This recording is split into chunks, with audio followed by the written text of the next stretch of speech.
Hello, hello, hello. Welcome everyone to this live broadcast of Clutch Chess.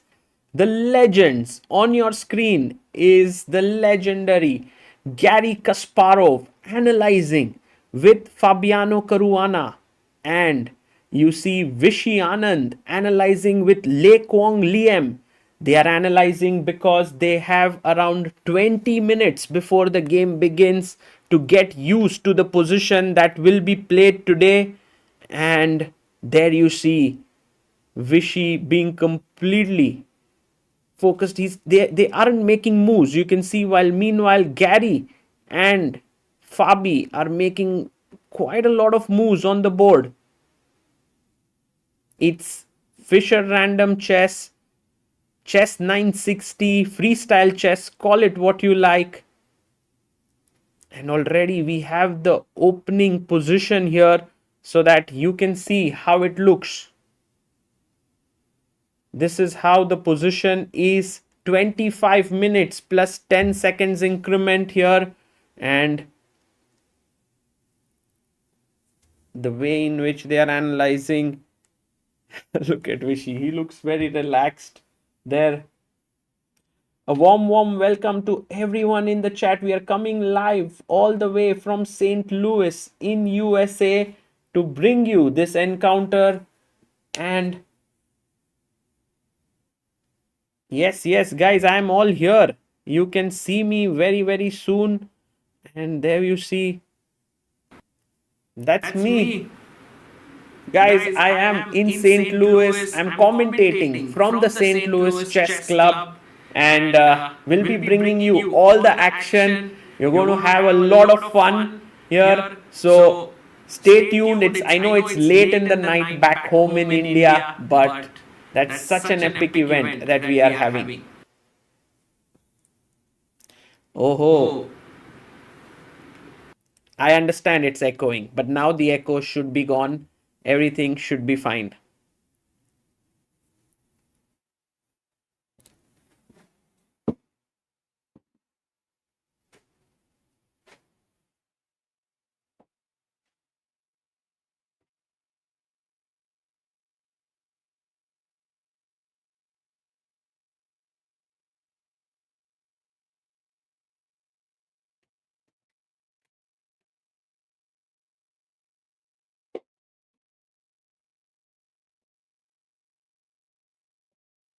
And Garry is analyzing here.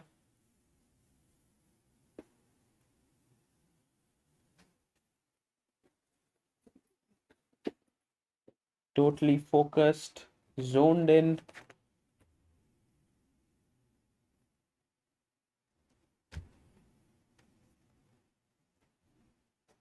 And look at Vishy there. He's thinking, let's have the board position also to understand what they are analyzing. It would be nice to have a look at that.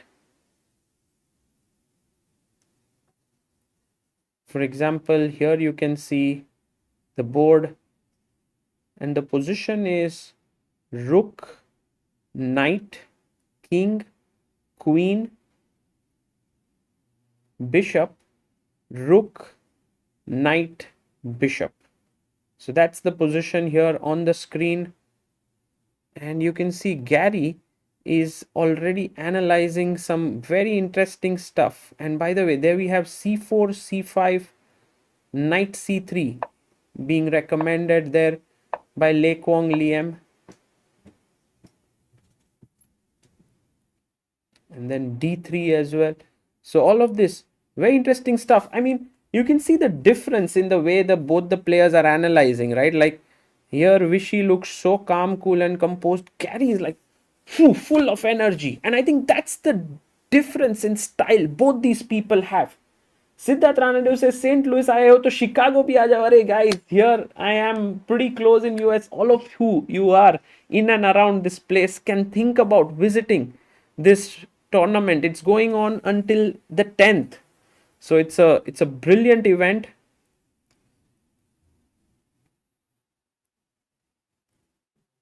And yeah, amazing job done here by the team of St. Louis Chess Club bringing this in.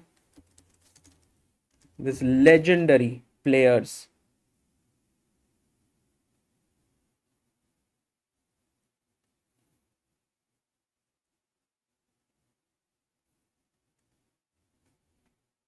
Let's also check what Garry is analyzing here and have it on the board.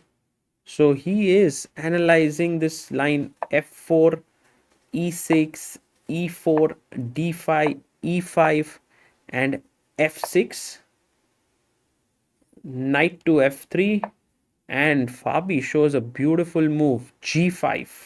Wow.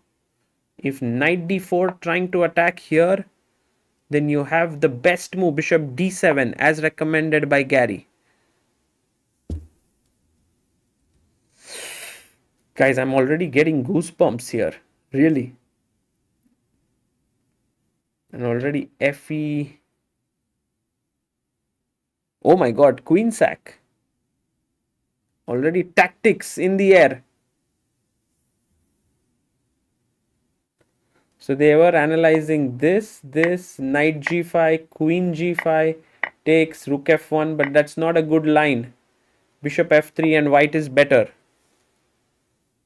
And so Garry goes back. Guys, you are seeing like world-class analysis happening here.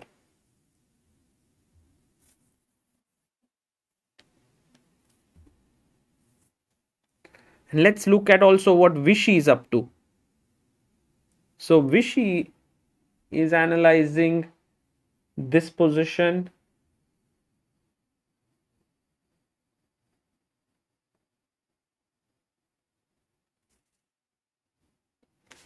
And he has his rook on f4 here.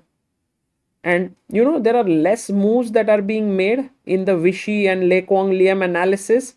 While in Garry and Fabi board, there are more moves that are being made. You know, they are analyzing a lot more. Now they shifted to something like e4, e6, d4, d5, ed, ed, and now bishop to b4, attacking here. Knight e7 played, rook e1, knight c6, bishop a3.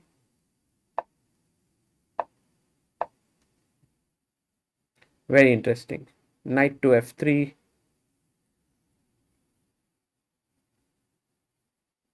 bd7, knight f3, bishop g4.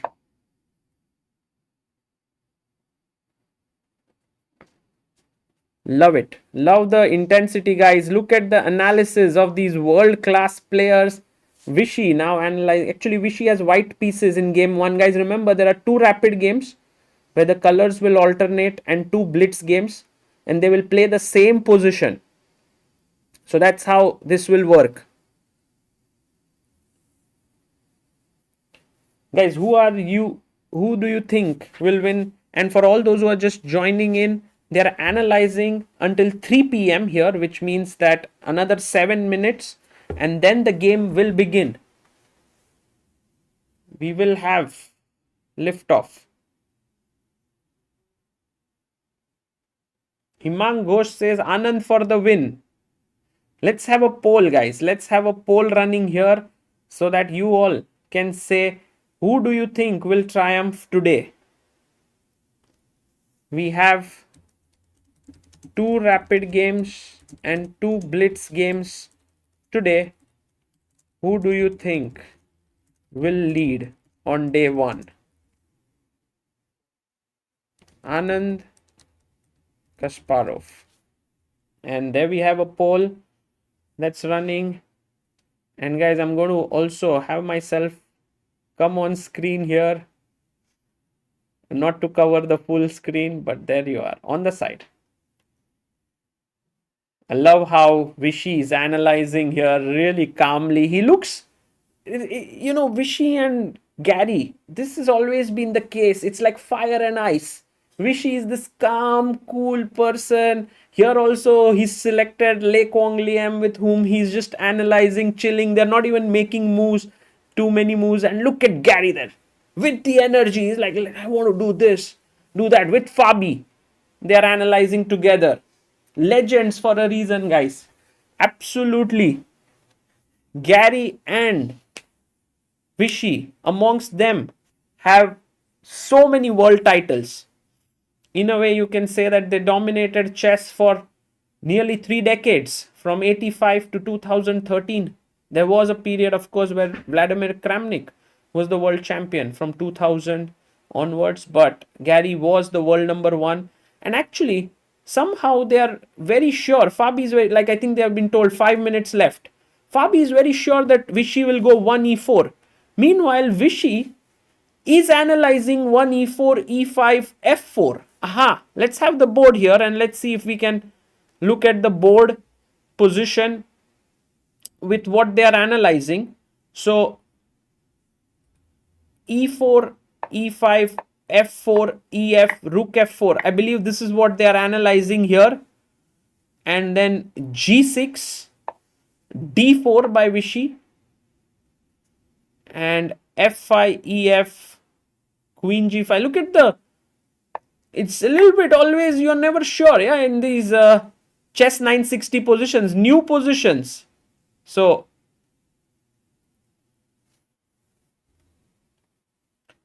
I do think that the first move e4 might be played, but g4 is also a nice move, opening up the diagonal here. And there we see Vishy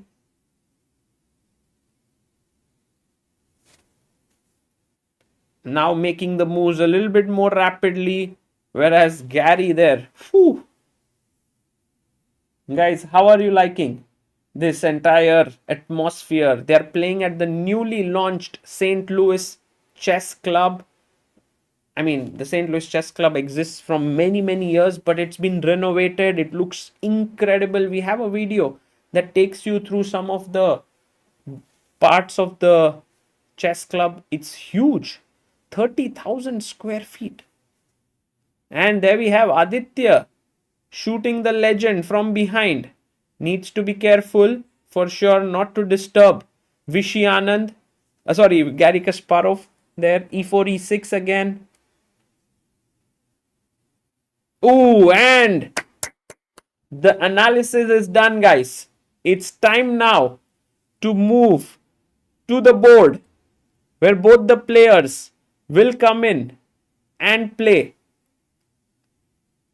The arbiter sets up the board.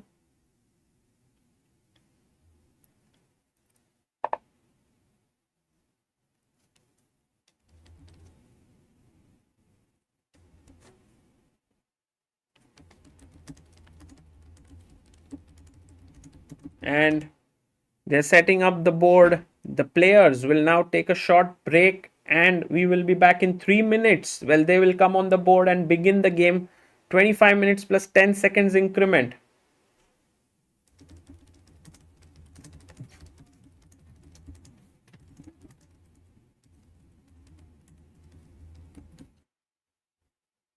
And we have close to 960 people in the chat. Watching from Vancouver, Canada, supporting Vishy, says Dibin John. Nice. Guys, who are you supporting here? Where are you right now? I am actually in St. Louis. Anand versus Kasparov library. Yes, I am. Rivalry, sorry. I am in the basement. Today there will be 4 games. 2 rapids, 2 blitz. Vishy. Oh, lot of support for Vishy Anand here in the chat. Suyog Wag says, Anand sir. And guys, we have the board ready. And there we see Garry Kasparov entering in.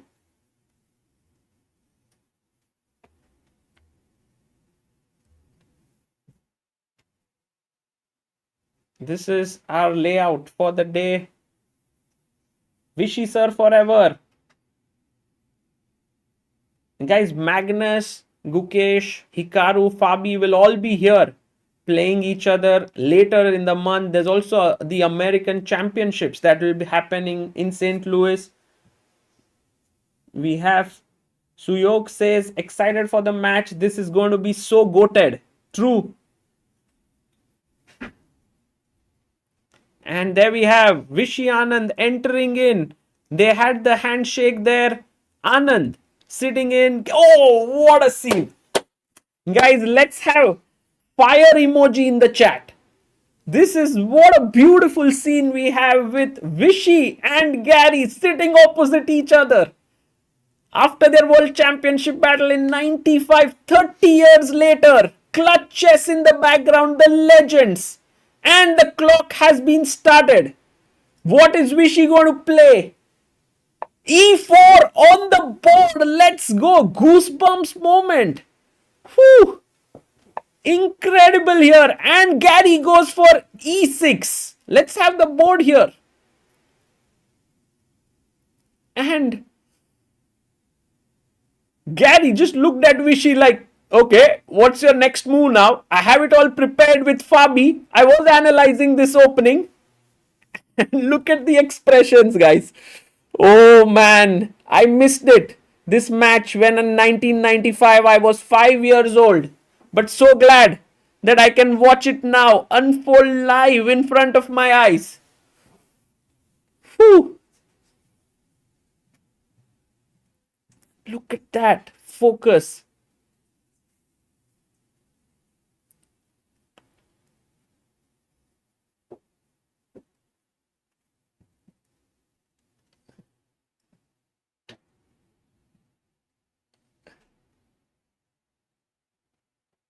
It's 960, not real. Oh, come on, guys. Come on. This is real chess. Suyok says Garry has his own aura on the board. I agree, guys. I'm actually shivering here, looking at Garry. But Vishy is so calm and Vishy taking a lot of time on move number 2 itself. Lot of time. This is chess 960, guys, and I think it's fair to have chess 960 because if it was like pure normal chess, traditional chess, Vishy's opening prep would have been much superior. He is someone who's playing a lot more than Garry right now, so it does make sense for it to be a chess 960 format. 5-time world champ versus 6-time world champ, says Saksham. Crazy. Garry has the same face he makes every match. Yes, actually, it doesn't even feel like we are ahead in time. It's like as if time has stopped still. And look at Vishy. It seems like he's a bit worried here. He's thinking what he should be playing because there are many options. F4 is what Fabi was analyzing. There is D4 here. There is knight C3 here.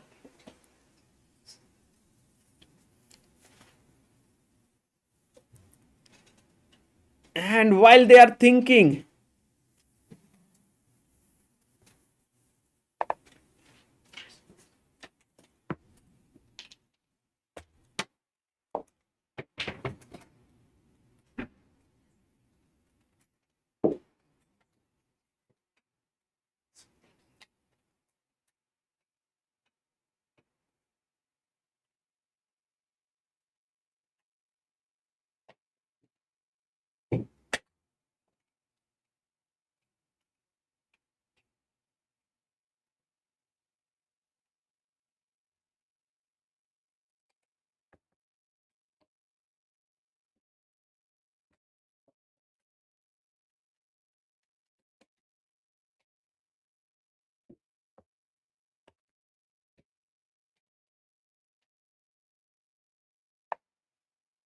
and we have a move here.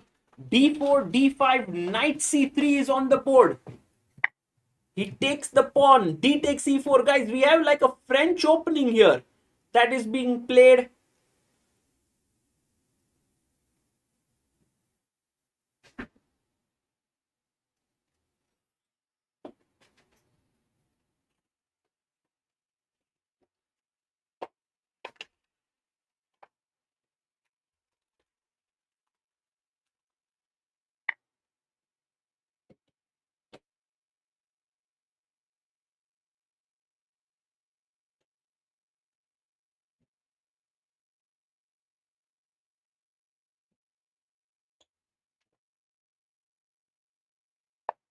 And we have knight E4 and bishop comes to C6, attacking the knight on E4, guys.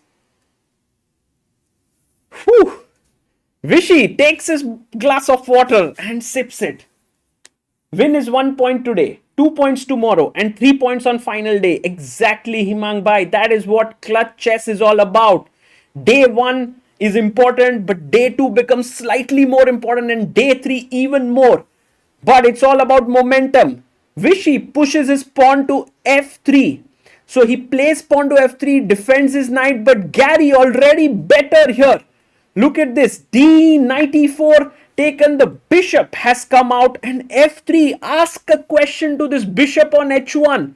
It's not so happy there. Sitting on h1. We have 1,400 people in the chat. It's close to 1:30 a.m. in India, guys. That's amazing. Do like the stream and do make all the people aware that this amazing matchup is happening right now. You can't afford to miss it. 4 games today. f3 played. Garry now zones in.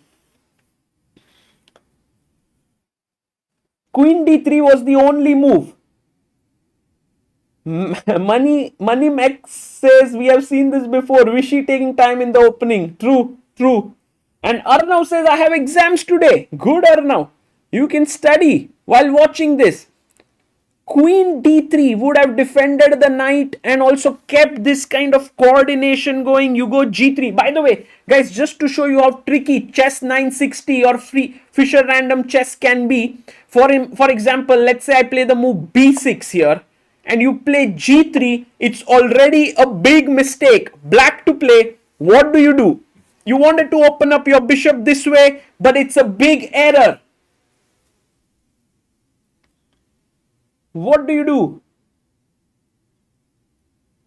Oh yes, Aman Raj, Yash, so good, Sanskar, Swagger, all of them perfect. F5, and the knight cannot move because the bishop is hanging in the corner of the board.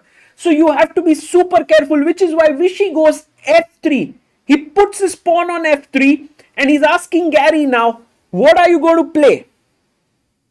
And Garry Kasparov, he's just totally focused. 23 minutes. What's a good move for Garry? Guys, try to think. Would you play your knight out to f6 here? Would you go maybe knight d7, bringing your knight out? g6. I love this move. It's only chess 960 and every day one position will be picked out and they will play 4 games on it. So it's not like there will be a new position for every game. Today there are 4 games and all will be played with the same position. Tomorrow there will be a reversed colors that will happen, and g6 knight e7 looks nice, says Jaikant. I agree. g6 is a very interesting idea, opening up the bishop. You can get your knight to e7 next.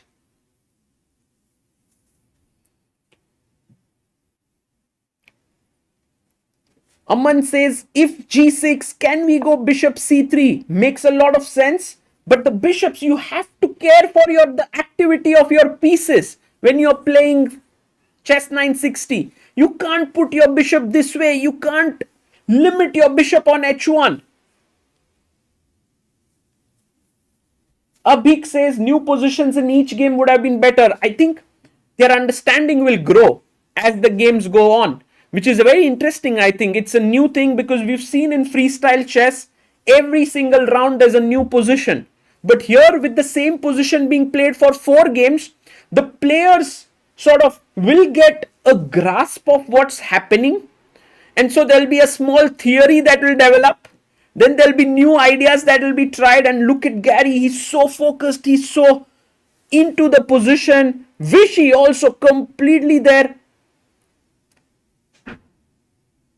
It's all about getting yourself into the game. You know, like right now, Garry hasn't played chess for quite some time. Also, Vishy has been not playing so much, but at least he's in touch. He played this Lyon Masters this year. He had this match with Faustino Oro. But Garry hasn't played anything much. So in that sense, it's very, very important for Garry to get the first game flowing well.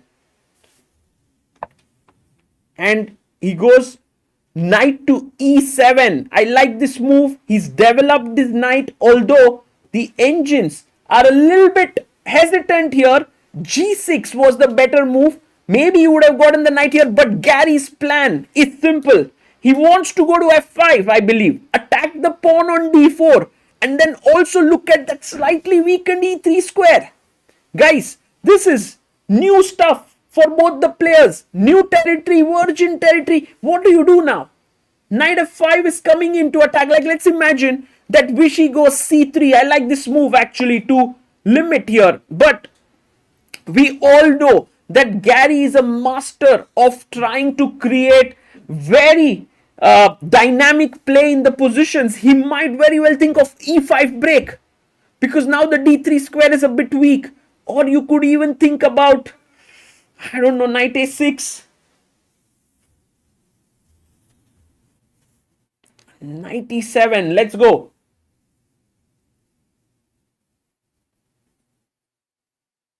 Guys, I'm feeling super excited here seeing both of them playing. I can't believe that. And it's so nice, you know, the time format is like rapid. You have enough time to look at the game. It's not so long that, you know, oh, look at what Garry's doing. Look at that. Vishy looked at Garry and he was like, okay, I know this. I've seen this before. Vishy down to 20 minutes on the clock. 20 minutes 54 seconds for Garry Kasparov.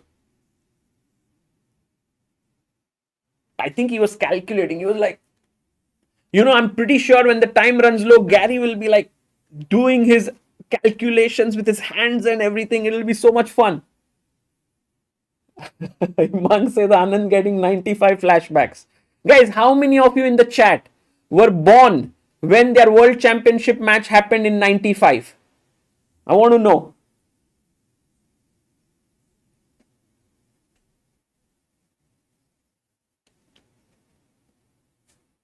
No, I was not me. I was minus 8 years old, says Rakshit. Oh, someone is 95 born. Interesting. 93 here, says Siddharth. Oh my god. I think more than half of the people in the chat were not born when the World Championship match happened. And I think that's why this match is so amazing. That you get to see these legends in action if you missed it the first time around 30 years ago. Okay. Come on, Vishy. What do you play? Guys, I have a feeling that Vishy is going to put his bishop on b4 here, trying to pin the knight. Do you like that move? I think it's a nice move. Bishop b4. Just put the bishop here. Ooh, but it's a big mistake if that happens. It would be a big mistake.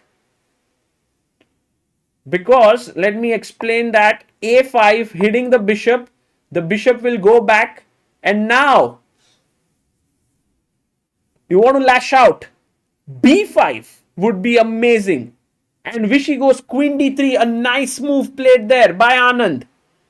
A very good move, defending the knight, getting the queen up, and if knight to f5, now the e3 square is also controlled. So good move by Anand there, playing his queen to d3. Arjun says, I was 8 years old when Vishy versus Kasparov happened, but no video telecast those days. Yeah, I must say the way in which chess has changed, the way in which broadcasting in chess has improved is fantastic to see. A big shout out to the St. Louis Chess Club for, you know, bringing this together, also to sort of give us these rights to these cameras so that we can bring you this amazing broadcast here. Vinayak Vaidya in the chat says, hey Sagar, hope you are well. Nice to see both you and Ashwin are there to witness history. Oh, Ashwin, can you join for a while? Maybe you can pull up a chair and join in the commentary. Guys, we have Ashwin here, who is our very good friend, and he is here all the way from Bangalore. He was in Texas as well, and he is, you know, like he was one of the official photographers there. Ashwin, how has been your experience seeing Vishy and Garry? What were you doing in '95 I was during watching the the match. match? I was following the match. Yeah, Yes. how old were you? I was about, I think 18 at that time. 18. I was born in 77, so yeah, And close what to emotions are evoked when you see them again clashing against each other? incredible. I mean, these are two people who have inspired me to play chess. What more can I ask for? I'm so grateful to St. Louis Chess Club. So grateful that I could actually make it here and be part of this historical event. So, yeah. So nice. Well, Ashwin, thank you. And guys, Ashwin, so amazing with his pictures and everything. You should follow him on Instagram at AK Is that right? Yes. And there you can find a lot of his beautiful pictures from the Dallas event, I mean, Texas event, and also now here. You also posted some, right? Yes, yes. Yesterday from the autograph session and your amazing interview with Anand. Thank you. Thank you, Ashwin. And maybe in between you can keep joining us Yes, yes. I'll and be around. we'll get a chair at some point. Yes, I'll be around. And so nice to see so many people online at what, 2 a.m.? Yes, close to Back in close to, 2000 yeah, people it's tuning incredible. in. Incredible. Thank you, Yeah. Ashwin.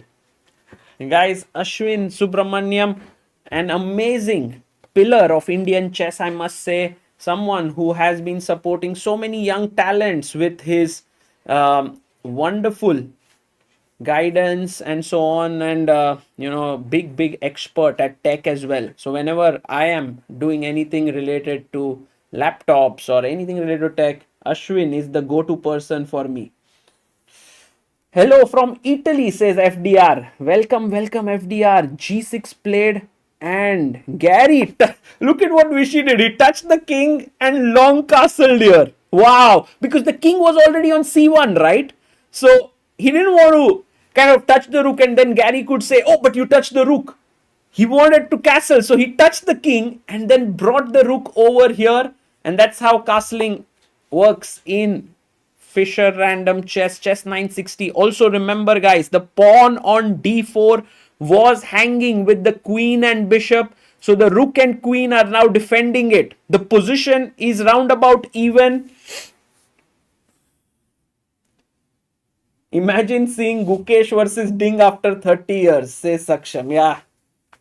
You know, this rivalry I was actually looking at yesterday. They played close to 85 games against each other over the span of, like, their first game was in 91 and the last one that they played was in 2021 in Zagreb. So 30 years apart, they've played like 85 games. Vishy won 10 of them. Garry has won 27 games. And so Garry has an edge when it comes to his results against Vishy. Knight comes to f5. Sminil Mahajan says, I'm planning to drive to St. Louis to see you. Sminil, let's go. I'm also waiting for all of you who are ready to come here and to meet, because the round is like this. These games last for 3 to 4 hours, but you can actually come watch them, see the club, see the World Chess Hall of Fame. There's so much here to actually see. So if you are in and around USA, plan your trip tomorrow and day after. Kasparov actually has a huge plus score over Anand, says Himang. Yes. Is there a meetup planned in the coming days, says Rakshit? Yes, on 12th of October, guys. We are doing a meetup in Bay Area. This is near San Francisco. This is going to happen. I'm going to travel from here to there on. I'll put up the link on the second or like tomorrow or day after for you once we finalize the venue. But right now, knight f5. Guys, attacking the d4 pawn. You have 3 attackers. Knight e2. Love it. That's a good move by Vishy Anand.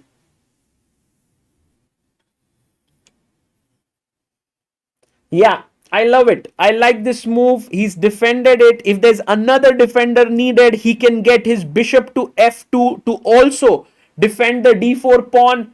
We have 2000 people now in the chat. Wonderful. Wonderful. Oh, Rakshit has already put the link of Rakshit, bye. Too good, too quick. Yes, if you can fill up this form, we have close to 95 people who've already signed up for the meetup. And we have Amruta calling us. Hello, Amruta. Hello. Hi, Hi. Amruta, we are live. Oh, Yes. acha. So sorry, I didn't know that. Arre, Wow, that's insane. that's insane that you are not following this game, Amruta. Vishy versus Kasparov happening all the way in St. Louis here. Amruta is in San Francisco right now. But Amruta, just tune into Chessbase India and look at Wow, these I am two. there. Wow, you wearing the nice black shirt and Wishy in white shirt. You can know that Viswanathan is Amruta wearing truly gold. loves me when on the screen there is Vishy and Garry, yet she sees me first. Oh, that's wonderful. Thank you, Amruta. Oh, so Set up, man, Sagar. It it's looks great. amazing. It's amazing here, Amruta. You should have been here, but we are actually enjoying this so much with Garry and Vishy and the intensity there. Look at Gary's intensity, Amruta. He moves his queen to e7. He wants to actually maybe castle short here, and then we will have opposite side castling and an attacking position. Whoa, man. Okay, Gary is gonna play aggressive, but Vishy, who is working with all the youngsters, it's not gonna be easy for Gary. Oh no, yes, definitely. It's not going to be easy at all. And I am actually thinking Vishy is going to push his pawn to g4, attacking the knight. The knight will have to move because, guys, look at this. If g4, knight to h4, this is not looking good because, yes, you can take the knight, but it's protected here. I can push my pawn to f4, getting even further space, Amruta. And this would be really dangerous for Garry. I love the position, but it's the same side castle, no? Long castle, and No, no, Gary's no. development is very bad. Gary's king, Amruta, it's chess This is not the position. 960. Remember, it's freestyle Oh chess. So, yeah. king is on c8. It hasn't castled yet. Oh solid चलो तुम तो बहुत मजे कर रहे हो वहां पे Sagar enjoy Saint Louis chess club this was a dream to go Oh, I there I am am so happy I can tell you, Amruta, that St. Louis Chess Club is so beautiful here. There are so many things that I want to show to the world of chess, what they have managed to build here, including like when you walk on the streets, there are chess sets there for anyone to just come and play. There's a huge chess king which is 20 feet high. It's the largest chess king in the world that is here, and many, many other things. whoa let's go and I want to be doing the commentary alone Yeah, I'm doing commentary here, अरे but I हर्षित भाई see over there no, Harshit is a bit busy in between Amruta here. There are wonderful people. We have some IMs and GMs here. I'll invite them. But today was day one, so I was not sure about every. Oh, G4 pushes the let's go pawn सब analysis हो रहा है जो दिखा रहे हो and क्या knight बात goes है back to but Gary's D6. time यार 16 minutes on the clock 17 minutes Yeah, Gary is playing faster than Vishy, but Amruta, Vishy already has a sizable edge here, and it can get very nasty for Garry Kasparov. क्या लगता है what's your prediction I have a feeling that today, this first day, is super critical for Garry because if he manages to win even one game, he can get back into the groove. But if his start isn't up to the mark, he might get into trouble. Ooh, okay, let me predict. Wishy will beat Gary. Wow. Okay. Okay. Let's see. Let's see if that happens. And by the way, Amruta, he has just gotten up from his chair, leaving Vishy all alone on the board. We remember that back in 95, sometimes Garry would make his move and then move away, sometimes even slam the door, and all of this, these legendary stories which happened back in the day. And Bishop G3, I like this move. In fact, I was going to I think you're suggest going it. to enjoy sharing all the stories because you've read my great predecessors also so much that सबको मजा आ जाएगा सागर. Right, right. And ठीक है. Amruta, So thank have a you. great time Sagar. Yes. And all the best to you. Okay. People, we are looking forward to seeing you. But guys, if you want to meet Amruta, 12th of October in Bay Area is when we are doing the meetup. So there's this form, Luma form, which was shared by Rakshit. You can fill it up. Okay, Amruta. See you. Yes सागर. चलो bye. Bye.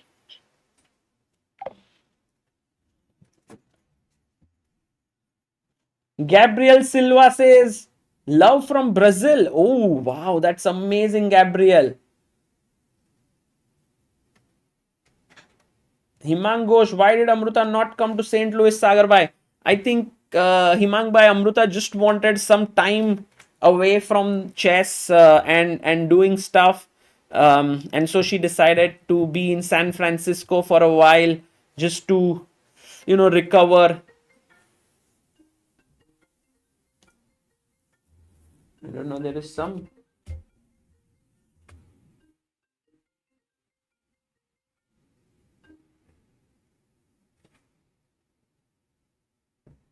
Yeah. Shriram says, how many days are you there in US post the event? Well, we are there for 2 more days after this in SF, and on 13th of October I fly back. Kishlai says, any meetup planned in St. Louis? Kishlai, you can come here every day after the games are over. I would be happy to meet, to talk, to just chill. And you can also meet people like Eric Rosen, who's here, Irene Sukandar. You might bump into Fabiano Caruana. You might bump into Levon Aronian, Le Kwang Liam, Lenier Dominguez, Vishy Anand, Garry Kasparov, St. Louis. If you are a chess fan and a chess lover, this is the place to be, guys. Yesterday Levon was very kind to invite us to his home, and we walked and on the way someone just waved at us and we were like, oh, there was GM Danish Borosh who was there, and Josh Friedel lives here, and Maurice Ashley is here, and Yasser Sairavan is here. Amazing. Amazing. Oh, Harshit Bhai. Yes, we will get her. Oh, Harshit is here. Kya baat hai? Guys, let's have Harshit Bhai also. I'll send him the Zoom link just in case. If Harshit Bhai. Oh, I have a new laptop. I have to install Zoom. Okay, Harshit Bhai. Sending you in a second. Maybe. Guys, I didn't send Amruta the Zoom link because I wanted Amruta to take some rest. But Short Castles has been played, guys. Short Castle is on the board. And that's a great move. Now opposite side castling. Bhai, Vishy Anand can actually start pushing his H pawn. 1 second. What about H4?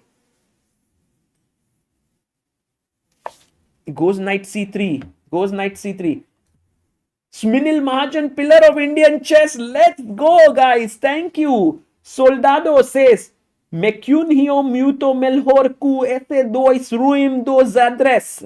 Didn't understand anything, but padkar acha laga. Dipin John says H4, H5. It's on cards, guys. H4, H5 is coming, and Vishy speeding up. And look at Garry. He's looking upwards in the direction there.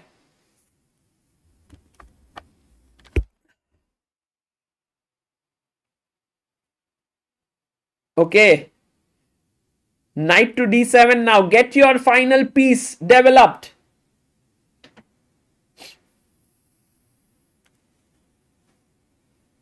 Harshit Bhai, एक second. Let me see if Harshit Bhai. By the way, Harshit Bhai was doing a simul in Penn State University. Unbelievable.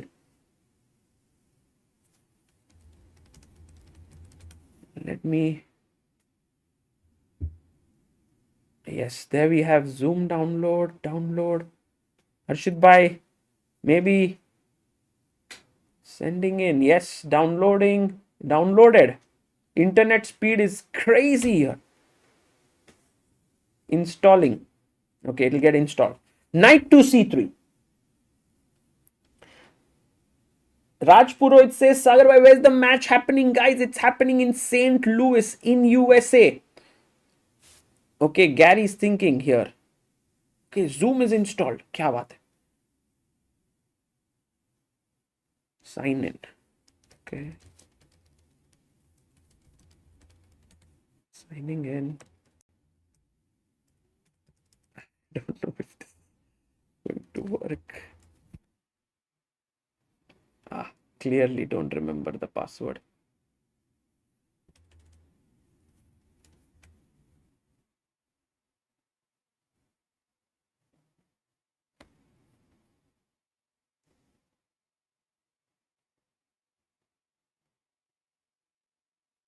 Let's go, guys. Installed Zoom already. Crazy. Huh? Yes. So many people here, guys. And Harshit Bhai, let's see. Okay.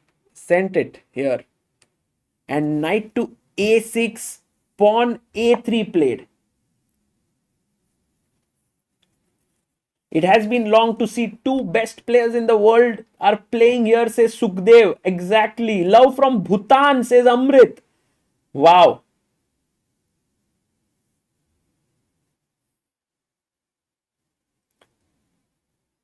Oh, and Harshit Bhai coming in. अरे बाप crazy हो रहा है भाई आज तो.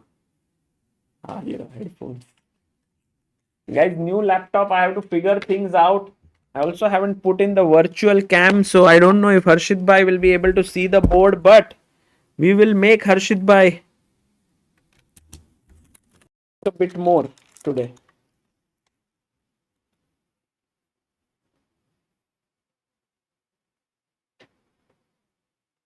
Hello, hello. Hello, Harshit Bhai. One second. Let me see if guys new laptop. So hello, kuch. Hi, bye. Can you hear me? Yes, I can hear you. Wait a second. Can the chat? Can you say something? Hello, अरे क्या dosto. बात है दोस्त. Yes, yes, Harshit bhai, you are now audible on stream as well. Let me see if I can get the I don't think today this OBS virtual cam is. Oh, it's working. Oh, Bye, it's it's work. working. I might be there, bye, but where is Gary? Gary is not on the board. He's back. He's back now. He's back. Yes, Harshit bhai, I'm also for now everything is ulta in. But look at Gary. He's a bit surprised by Vishy's last move. He's like, what did you do?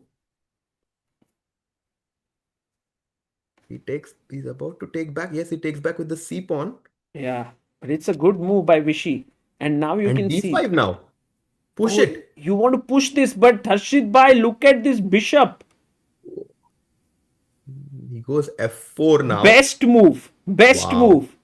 Wow. Man, Vishy's got it. Still. Guys, what a match we have in front of us. Five-time world champion Vishy Anand playing with the white pieces against arguably one of the best players in the history of chess, Garry Kasparov. Oh, yeah, Playing that's true. Actually, Harshit bhai, when Magnus is asked who is the goat of chess, he always says it's Garry Garry. Kasparov. Yeah. Wow, and we are getting Harshit bhai on screen, guys. He is not. It's a pity that Harshit bhai is not in St. Louis. But Harshit bhai, if you just take a flight and come here, do you think it's even possible? It's possible. Hi everyone who can see me now. Yes, bhai, come bhai. There is a way, like you can stay with us and you can commentate here. Bhai, everything is set. Harshit bhai, why can't you come? You tell me one good reason. In 3 hours, I'm playing around. That's अरे भाई यार, हर्षित भाई दुखी कर दिया भाई आपने. Bhai, but Vishy is making us happy right now. Pushed F4. Yes. He is trying to go F5 because the king on G8 is slightly weak. Usually, it's Gary who's always attacking his opponent. This time, Vishy is like, wait a second. I'm going to, H4, H5. Let's go. F5 also on the cards, right? Mm-hmm. Do you think Gary should take on H1? I think it makes sense. Taking the bishop there. By the way, Harshit bhai, where are you right now? Can you tell our viewers which I am in Houston. it looks like you are in some penthouse which is completely white in color in the background. Now I'm sitting on a chair here. हर्षित भाई क्या आप भाई थोड़ा एक दो round देखो जरा जल्दी जल्दी खत्म करके if you can come here. Wow, I'm so excited to see this matchup. I mean, even now, Gary's so expressive, right? Like, with every move that Vishy is making, he's really showing his emotions on the board. He's genuinely surprised and still has that, curiosity. Is this the best move? What can I do to fight back? Vishy has of almost 3 minute time edge right now. Vishy looks very comfortable. His position is better. He has 3 minutes more on the clock. But to finish off a game is sometimes tricky, actually. So Vishy has to be fully focused here. He goes knight c7 here. Harshit bhai, let's go with Harry the H pawn down the board bhai. Let's attack. H4, H5, you just want to break open the black's king side. I like that idea because we want to put pressure on that G6 pawn because once the H file opens up, attack is going to come. 100%. And I think Vishy's hands are itching right now. He wants to play this. He's slightly like, should I do it? Should I not do it? Harshit, by which year were you born in? 90? 90? No, bhai, I'm 2001, bhai, Arey yaar. 90. Ka. You were -6 years when Vishy and Garry played each other in 95. Uh-huh. Is Harshit by US citizen? No, guys. Harshit by Indian citizen. Or Indian citizen. yes, Indian citizen living all across the world. Living in a suitcase.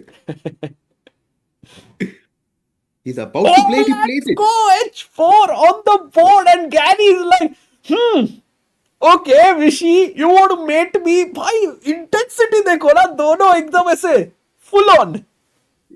I think also right after he played this move H4, you could see that he could feel the heat. He felt the pressure coming onto him. H4, H5, and at some point after Bishop C6, Rook H1, and suddenly the Black King is going to be very weak. Yeah, I agree. I agree.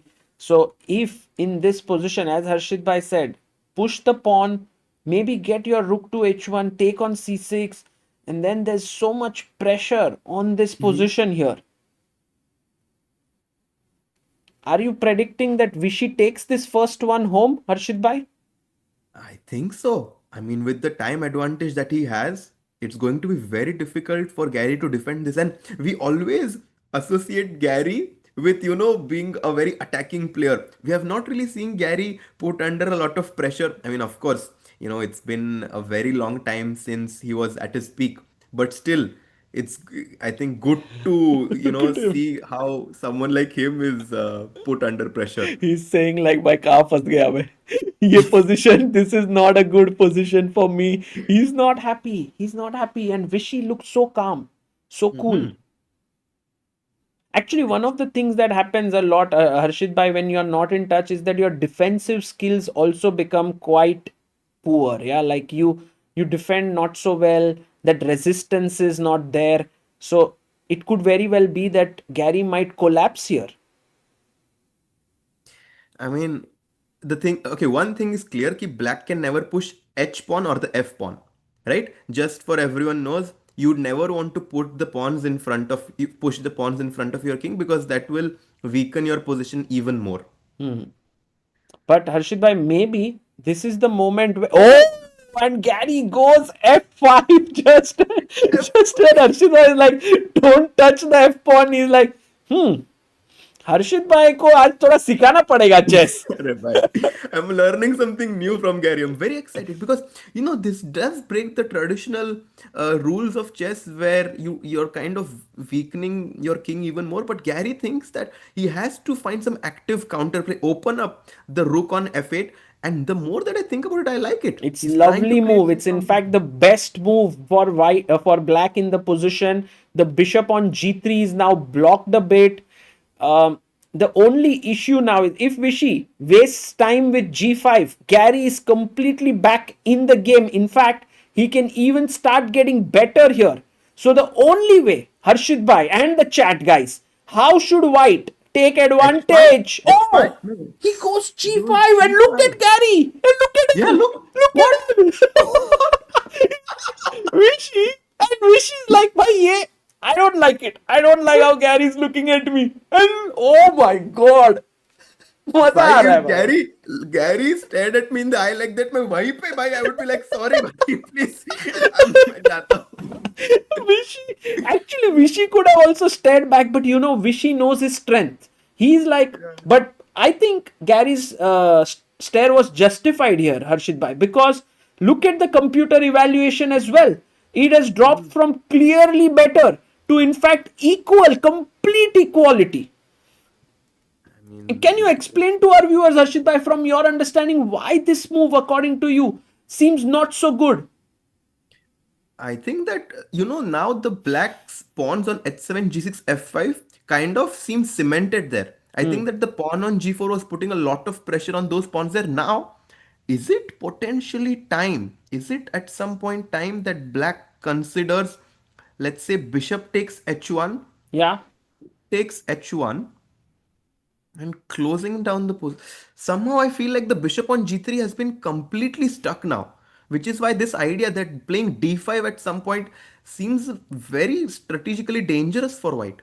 Yeah, in fact, the best move here, Harshit bhai, is to play d5 for black. Maybe Immediately. later on you could even reroute your knight into the center of the board. He plays it. He played it.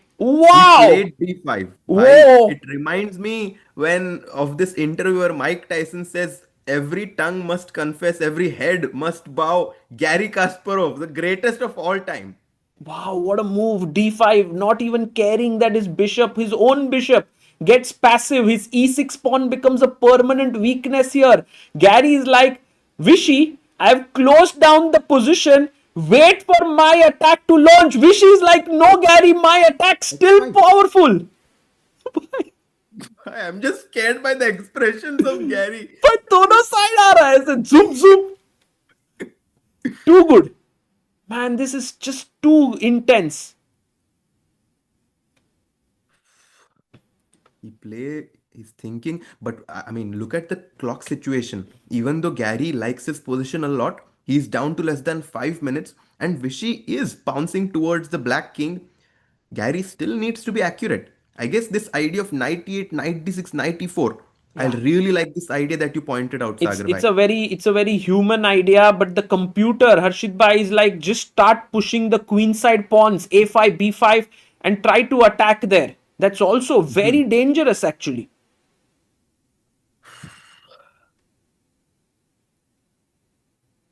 4.5 minutes for him. What other idea does Vishy have in his mind to put more pressure on the Black King? Hmm, I And don't like my knight on c3, which is why maybe knight b1 d2 f3 at some. Oh, he takes the pawn. No way. no, why? Man, that's so dangerous. Maybe he wants to get his bishop back and defend the pawn, but Vishy can just go bishop Bishop f3. f3. Yeah, he does it. Bishop Oh, e8. bishop Mistake. e8, rook h1. No, this was such a bad decision by Gary, and actually Vishy could have stared into his eyes at that point. Like, what the hell, Gary? Why are you taking here? Bishop f3, bishop e8, and now Rook Harshit h1. bhai. Rook h1. Yes, exactly. Rook h1 is coming, and also time advantage. Look at that. Vishy has 9 minutes 26 seconds. Gary has only 4 minutes on the clock. This is very promising for Vishy. It reminds me of your dialogue from the India USA match that I am staring in Levy's soul. Harshit bhai, I think Vishy did not follow that match at all here. He was busy preparing for this encounter. As we spoke to him, he was like, it was too late in the night. I was already very tired. I went off to sleep. But right now, 8 minutes 50 seconds for Anand, 4 minutes for Gary. And why do you think Rook h1 is so much stronger? He played it. And Plays it. bg6 on the board. Gary is like, hey Vishy, you can take my h pawn, but I'll just block everything with my bishop here. I think Bishop h5, Gary wants to play knight to e8 and knight to, but knight e2. 92. Vishy's Knight bringing to his e2. knight in. Harshit bhai, look at this Wow. maneuver. Bishop e1 to b4, knight to g3. Oh, he plays He it. plays it. What Amazing. a move! What a move! We have a super chat here by Jay who says, Gary is so fun to watch. Wish I were born earlier. I agree, guys.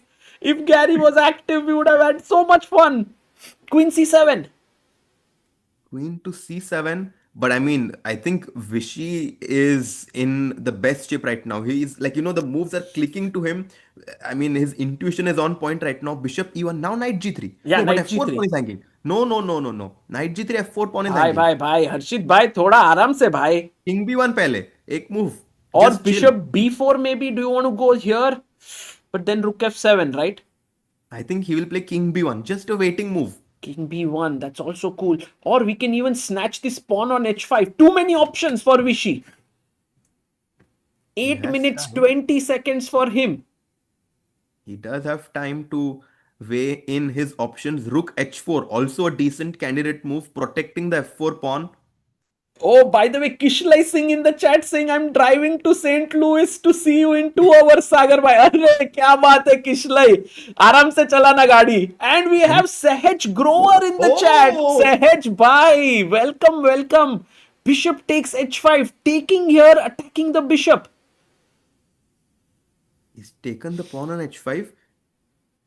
If black takes the bishop on H5, the rook will jump into H5, putting pressure on the H7 pawn.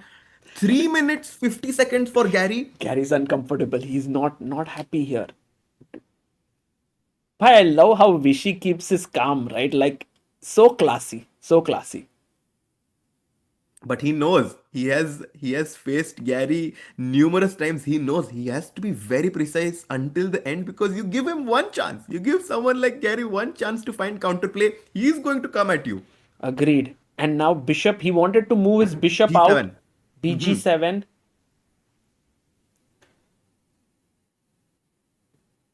And we have Sahaj asking Sagar and Harshit, who is the favorite for you guys? I think Vishy is a favorite here in this match. If Garry wins, it would be a huge victory for him. I must say that.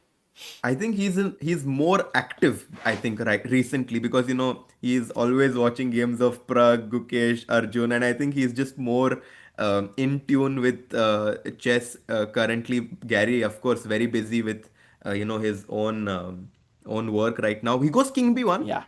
Yeah. King like b1. just stepping away from the Queen F4 check ideas. And this shows class, like with all the tension that's happening on the king side, Vishy finds time to make this one waiting move, just one slow move, King B1. And look at Garry, he pushes his pawn to a5. And Harshit bhai, it's not an impossible thing that b5, rook b8 and b4, you could potentially, or maybe start with rook b8, b5, b4, you could be launching a kind of a dangerous attack. 7 minutes 33 seconds for Vishy Anand, 3 minutes 13 seconds for Garry Kasparov. And guys, we have the official live stream in the pinned message. You can go to the St. Louis channel and show some love. You can raid from Chessbase India. They are doing amazing work. Harshit bhai, you should be here in St. Louis. This new club facility is so beautiful. Have you seen it?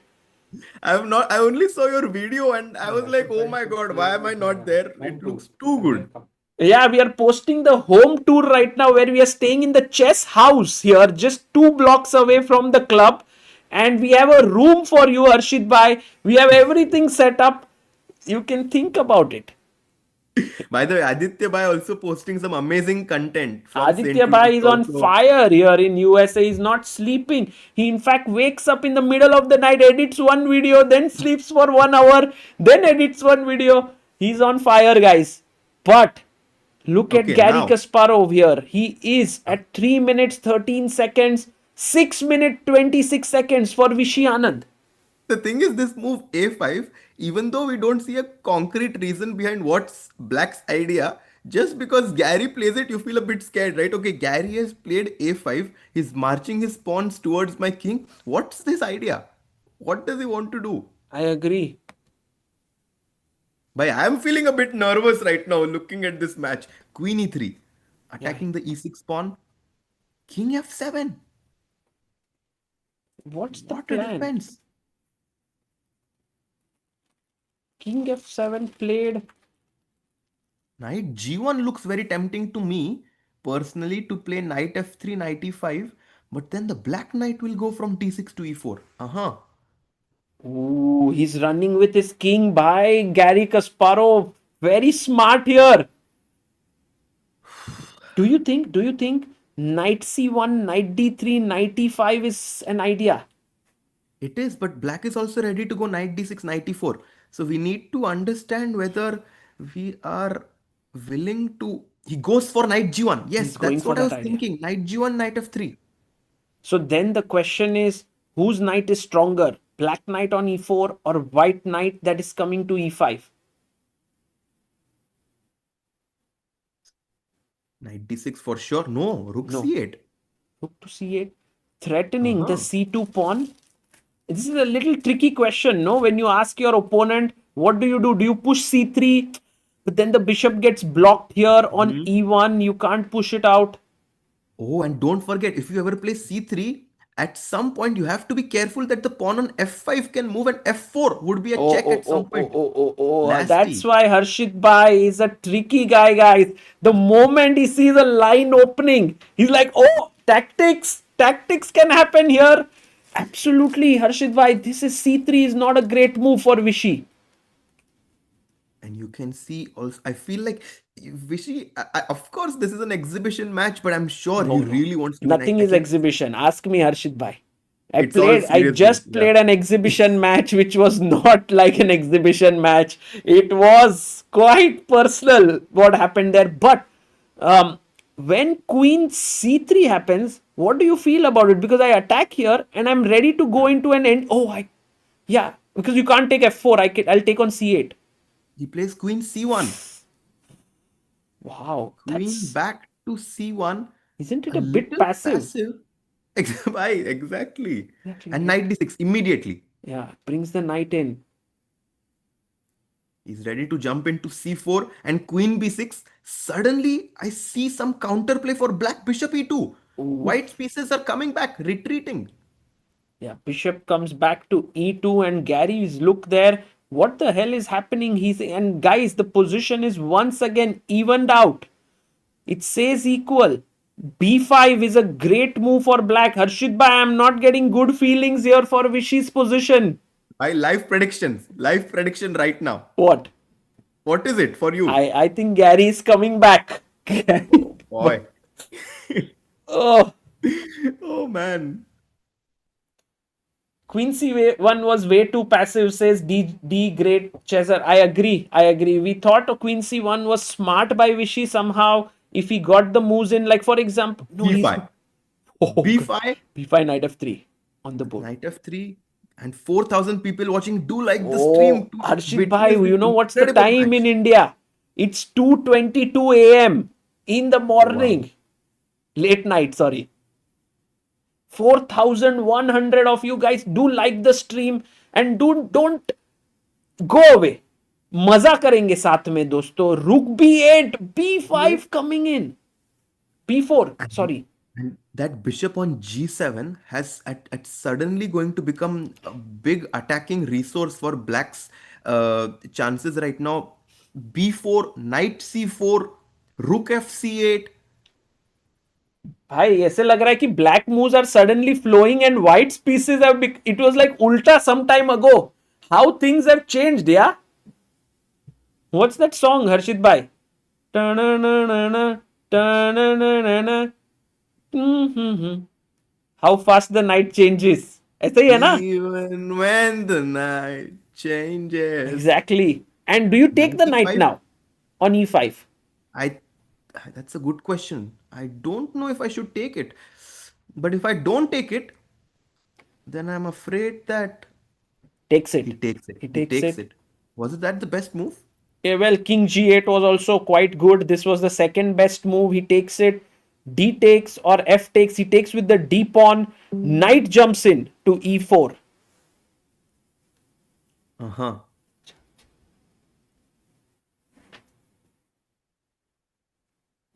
I do like this trade for white because the dark squared bishop was definitely a scary piece in terms of black's attack. Now that we've gotten rid of it, I think that white should feel slightly better about his defensive chances. He's about to move his rook d3, trying to swing it over to h3. I'm missing Amruta right now. Rook lift Arey, has rook happened. lifts are coming in. भाई charging पे लगा था वो laptop 1 second. हाँ भाई मेरा भी charge जा रहा है भाई. B4 played. b4 a4. Of course, White cannot afford to open up the position. He's keeping it close. He went a4. Now rook d3 is going to swing over to h3. ये निकाल दो अभी, इसमें डालो, थोड़ी देर में change करना. a4, yes.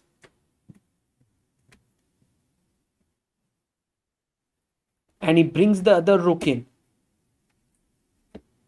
Rook fc8. Can I play rook h3? Threatening rook takes h7, sacrifice.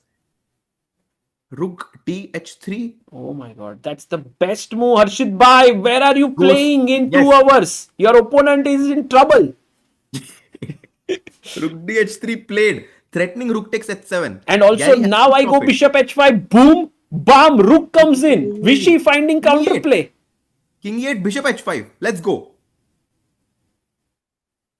Bishop h5, Harshit Bhai, are you sure there is no tactics with some knight c3 business? Bhai, your battery on your camera is a bit low, it says. Change the battery. Aditya Bhai did his magic by either solving bhai. all the Aditya problems. Bhai has a magic wand. Yes. King e8, bishop to h5 is. Can we go for that? So bishop h5 is met with bishop takes, rook takes. No. Where did the bishop go? Why What? bishop a6? What? Bishop a6? Why is Vishy going that side? Oh, he just says like the rook has to move away now. And Garry is shaking his head. He does not like that Vishy found this move, bishop a6. Yeah, he doesn't like it. 2 minutes for Garry, 3 minutes for Vishy. Actually, this has been a great game. You know, this push and pull of attack and defense. Love it. And it's all going to come down to the wire Oh, he's right now. shaking his head. He's shaking his head. Why? What? Why? Maybe missed knight c3 check is what he's thinking, but it was not working. It was not working. Garry is like, nahi bhai, maine kuch I can't believe it's the best move, yeah? What he played. Or maybe there was something else, Harshit Bhai. I don't know. Nothing.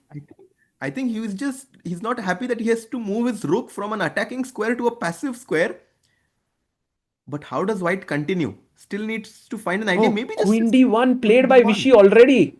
He's 1 minute 49 seconds. h7 potentially. Threatening potentially to sacrifice on h7. And then Queen h5, yeah, getting in. Exactly. Rook d7 played, stopping. But bishop b5. Oh, bishop b5, Garry will sack. I know that. Harshit Bhai, mark my words, Garry is ready to sack that bishop.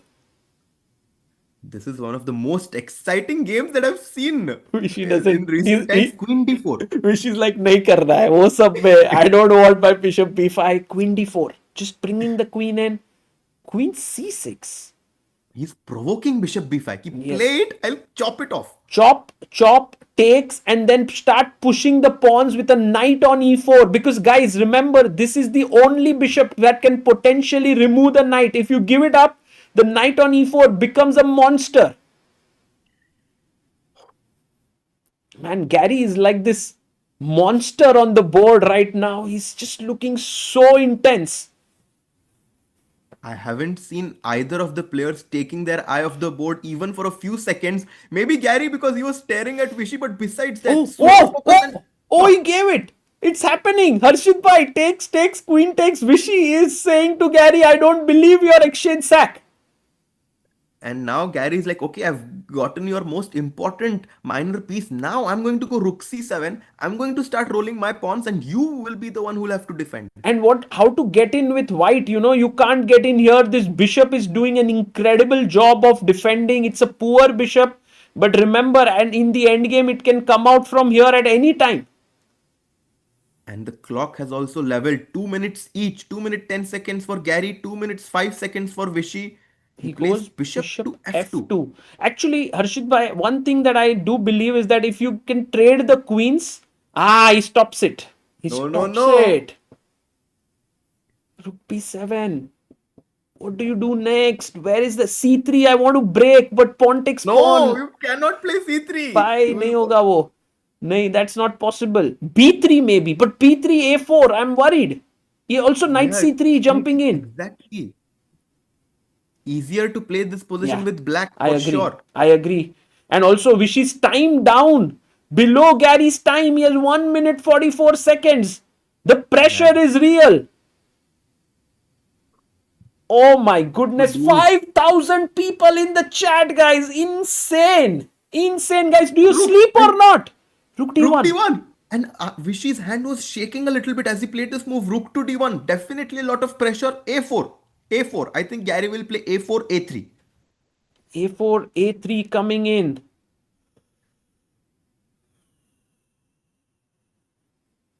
Tense. Very tense situation. I agree. A4. What? Is there?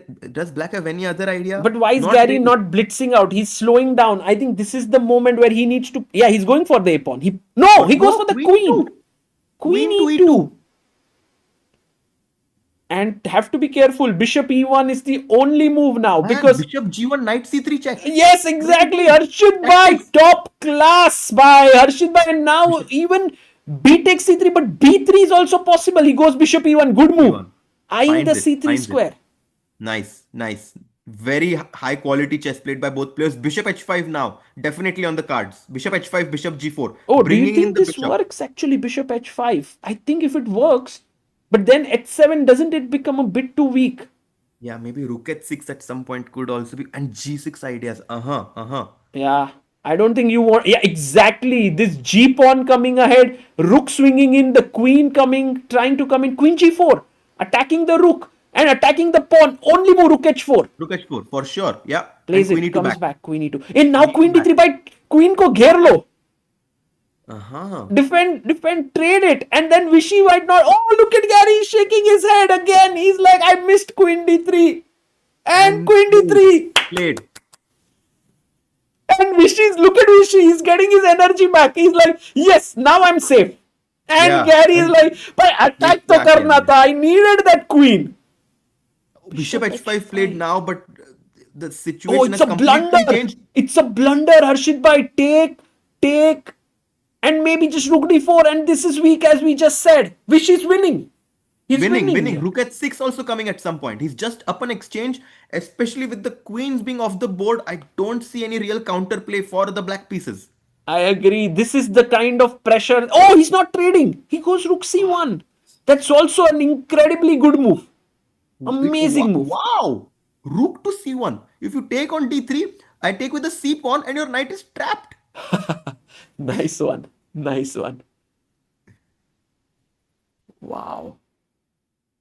And How Gary is it knows winning, says people. Guys, it's winning because Vishy is an exchange up and Gary offering to trade here queens. But as Harshit Bhai just mentioned, queen escape. takes, queen takes, and get in with your rook. Push the pawn forward. Exactly. That's the way to convert this extra material. He goes Bishop F2, wants to put his bishop on D4, just plonk it there in the center of the board. Doesn't seem like a bad idea. Knight to E4. E4. And Bishop D4, I guess, will be the move. But no, have to be careful. Knight D2, Knight F3. Cannot play Bishop D4. Wow. Tricks on the board. Nice. There are some knight jumps. Still the knight is there on the board, guys. When you're down to a minute, anything can happen. Knights are super tricky. Oof, maybe Bishop even back. Vishy is slightly nervous there. He's Bishop getting F2, his rook maybe in. not the best. Why not Rook H1, Harshit Bhai, to attack the H7 pawn? Is that... Oh, he goes Bishop E3, kind of limiting the knight. Nice. Love it. Can I go D4?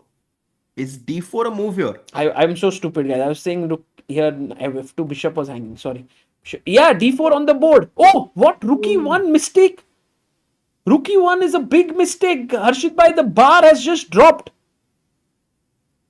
And I love, by the way, just to explain to our viewers, if bishop takes D4, there was knight D2 and knight F3. So Vishy goes Rook E1. The best Bishop move G4. here was Rook H2. Yes, Bishop G4 played. It's not over. What The happens game if I is take not over. same stuff? Now, he goes Bishop C1. B3. B3. B3.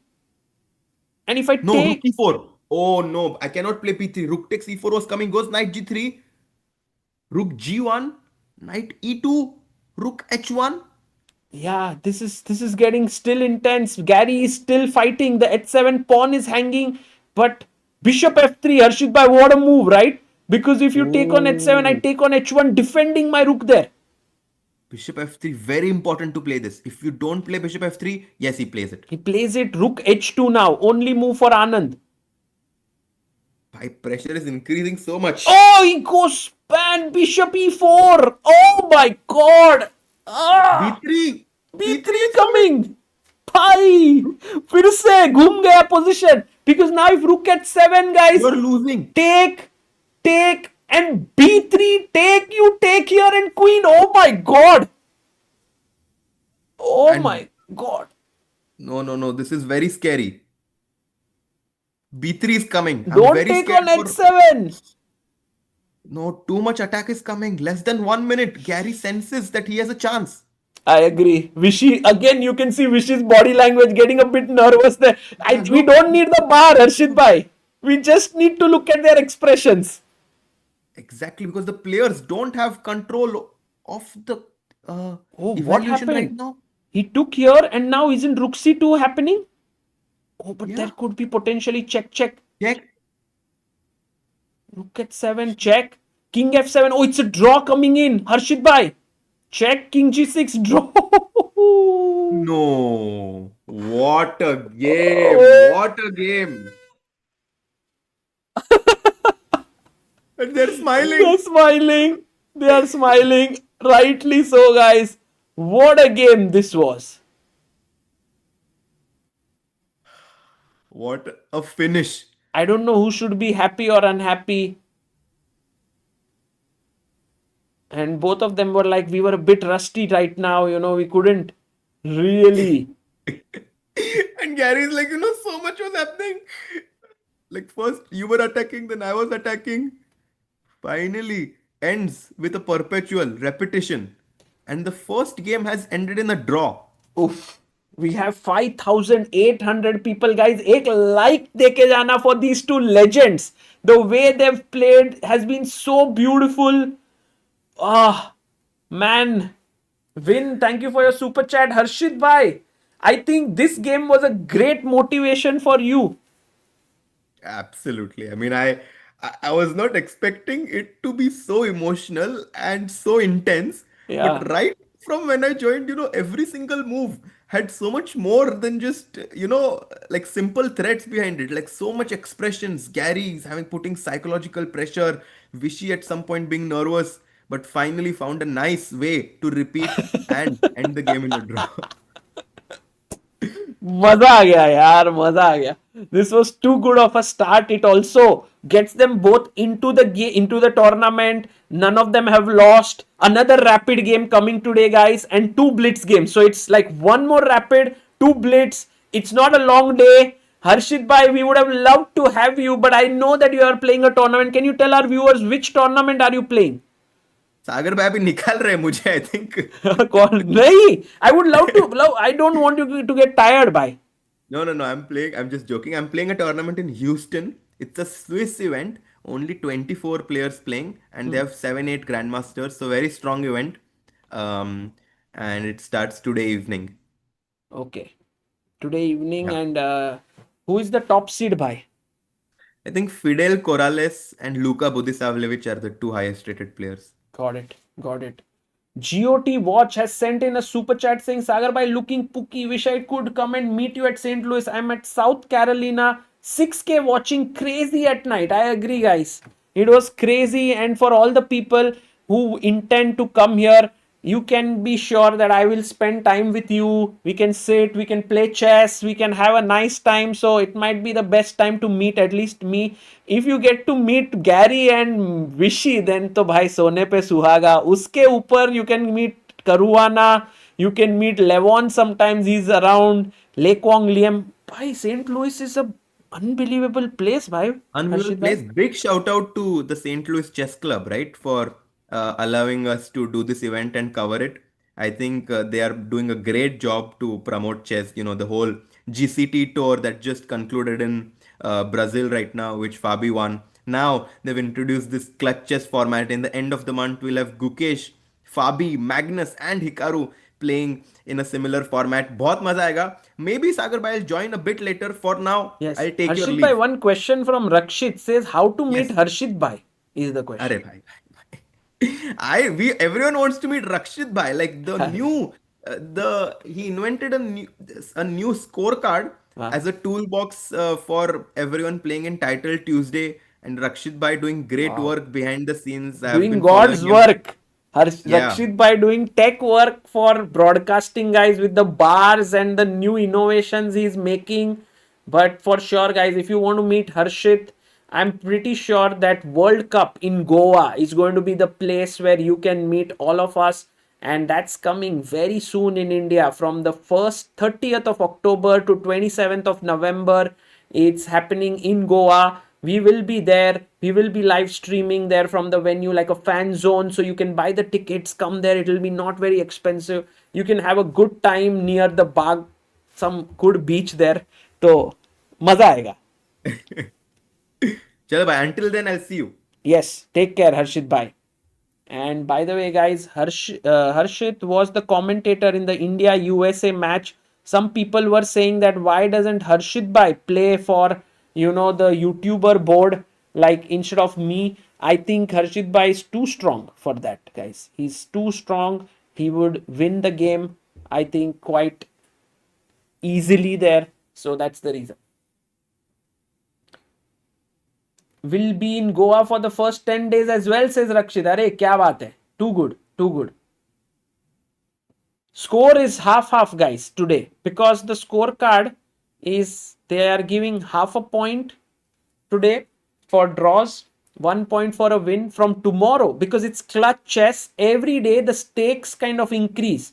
So tomorrow it will be 2 points for a win and 1 point for a draw, and day 3 will be 3 points for a win and 1.5 points for a draw. Sagar bhai, when is the next match in IST? Any idea? Aditya bhai? 15 minutes. 15 minutes, guys, is when the next match will be. We have another board where the players were analyzing. No one is there. So they are also maybe grabbing hold of a snack. Maybe we can talk to each other in the chat in that time. Aditya Bhanushali says, Don Shah, Future Shah to take revenge against Levy. Yes. Oh, that would be insane, guys. पूरा ऐसा तैयार होके आएंगे. How about you play some Blitz plus chat for next 15 minutes? That's not a bad idea, actually. I can play some Blitz chess. Maybe I should prepare an overlay or something for that. Uh, you missed a super chat, says Aryaman. 1 second. Let me check. What super chat did I miss?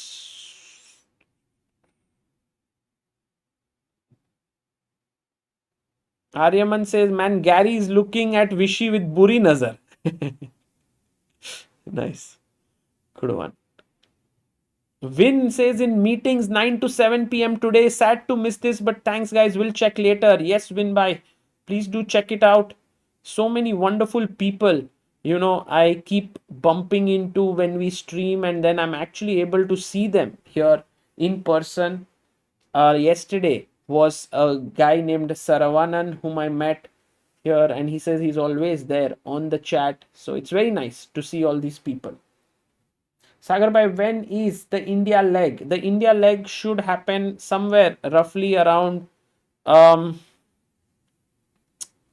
next year first half. Also, to get all these players together, guys, is very tough. They have such packed schedules. It's not easy. By the way, for us to analyze the game, let's just look at some of the key moments from today. It was a beautiful game that happened between Garry and Vishy.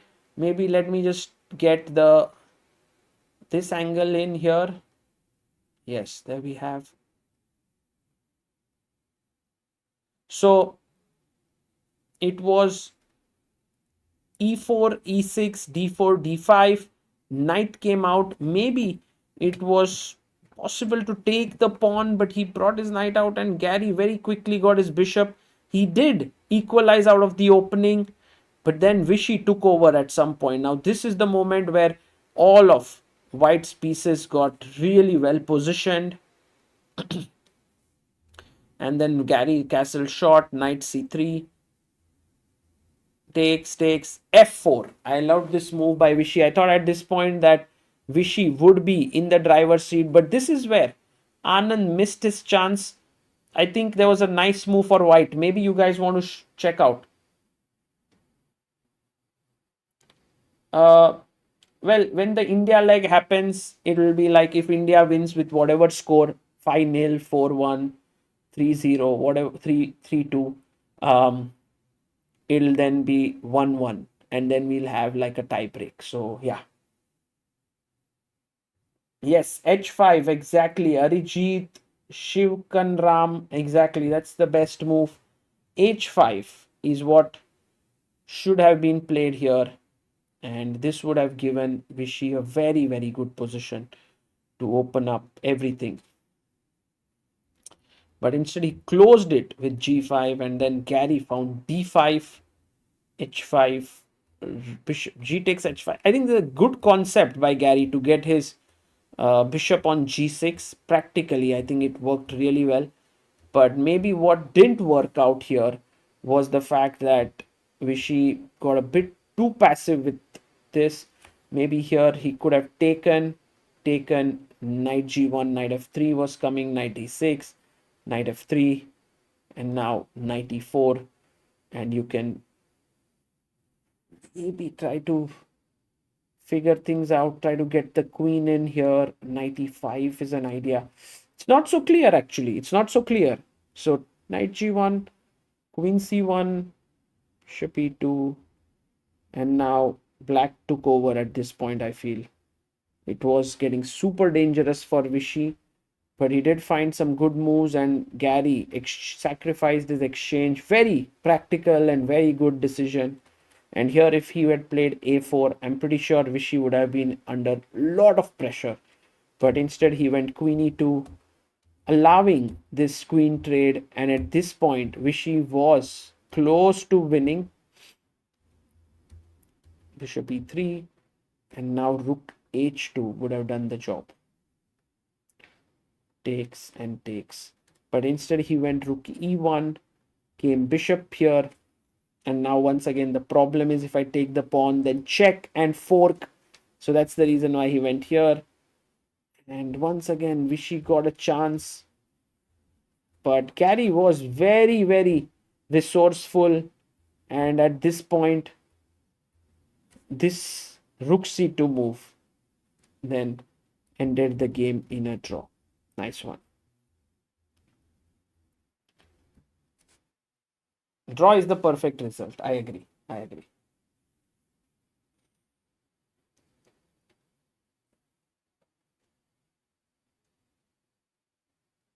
f5 was an insane find by Garry. I agree. I agree.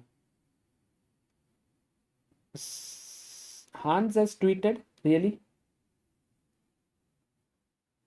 I don't know. I didn't see it. I'll check if that's real.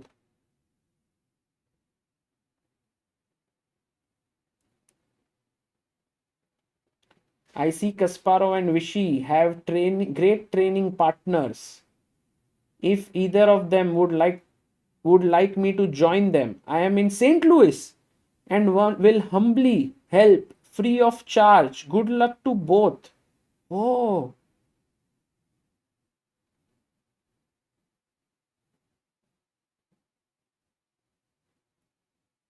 Oh.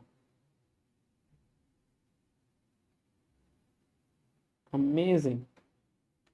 He's in St. Louis. That's brilliant. Rakshit says instead of bishop f2 on move 39, let's look at it carefully here. Could he have played rook h6 here, right? That's what you are asking. Could you play the rook here? But there's no real threat as such. Rook c7. Black is doing well. If you sack here, it's not like you're getting in. It's your queen. So I think bishop f2 was fine because you created the threat of queen b6, forcing him to go here. I think both players were a bit rusty for sure. Check king d7. It's not enough. Chris Saji says has sent 10 memberships. Wow. Krish Saji, thank you so much. That's very, very kind of you. And Gary is here. King D7. Now, maybe Rook G8, King C6, Rook G6. You can win these pawns. But then this position still remains complex. And the players are back on the board, getting ready for another second rapid game. I think 2 is so perfect.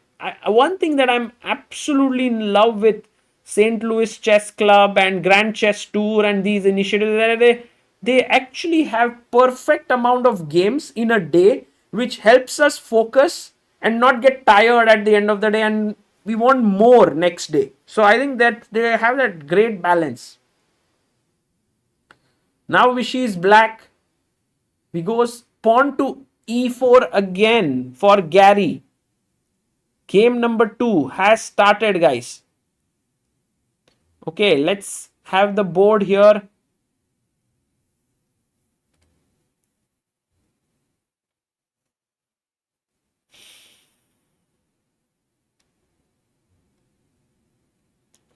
Have the board coming in. So the clock is here. Good. Ooh, he goes for like the king's gambit kind of stuff. Pawn to f4. And Garry Kasparov looking straight to attack right from the get-go. The rook has opened up. The queen is open. And we have Aditya here. Aditya, tell us, what are you seeing happening up there? What happened in the break? What were the players doing? Very intense situation. Yes. Players are like in a very tense mode after the first round. And they are like super focused. What was Vishy doing after the game? Was he talking with anyone? Was Lek Wong Liam there? Both of them were like Alone. Alone. Do they have their own rooms? Yes. Both have their own rooms. Wow. So all the seconds have left, yeah? Fabi, Lekong. So it's only for the first 15 minutes. Then no one's there. Then they are on their own, guys. Got it? Very interesting. And Vishy goes pawn to g6, opening up the bishop here.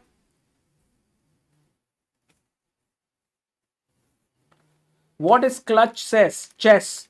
Says Nagavalli. Well, clutch chess is basically this format where you can, whatever be the format, day one, the stakes keep rising on each day.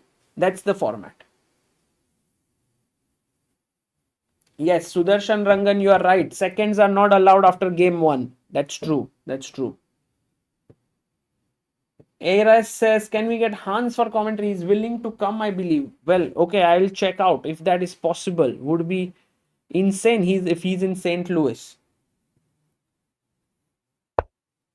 G3 played calmly by Gary. One of the things that has happened because of this move is that the bishop has opened up. Remember, guys, in freestyle chess, the main aim is to get all your pieces working well. If that happens, it's already a good thing for you. I think Vishy will get his knight out. I was a bit interested to see if I could capture the center with pawn to d4. That's not the case. G3 is on the board here.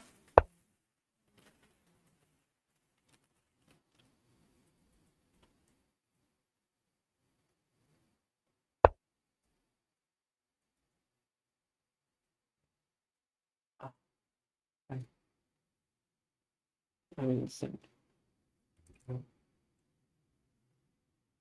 The first 10 minutes का था ना. हाँ सही उसके बाद. Yes. Misunderstanding. Knight c6, knight to c3 played.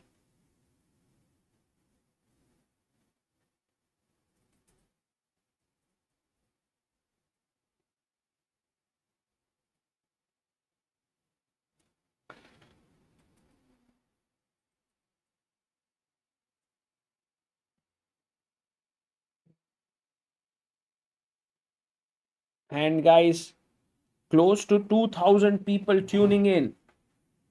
Shrikant says, Sagarbai, will you be in St. Louis? Well, I'm actually most likely going to be in Goa for the World Cup, but in St. Louis, I'm pretty sure we'll figure a way to cover that event with Gukesh, Magnus, Hikaru, Fabi. You can't be missing out on such an event.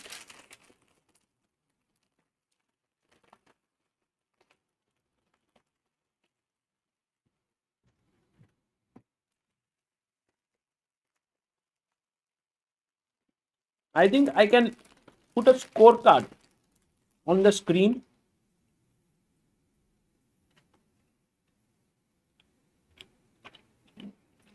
Gary's shaking his head there. He's like, I don't like my position so much. Ooh, Vishy takes on c3. Look at Gary, he's looking up. Takes back with the b pawn. Insane, guys. Vishy, who is famed for his knights. Queen e7. Maybe trying for an attack with Queen a3 check. a5. Rook a6, rook b6 check. Whoa.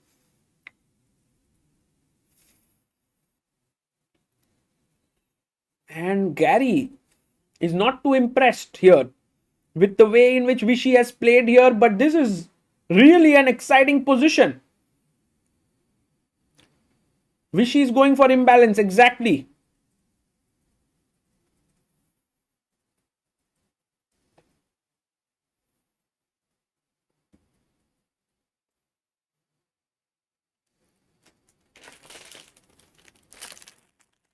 Soham says, I've seen many videos where Gary always shakes his head even if he has good position. Don't fall for that. True.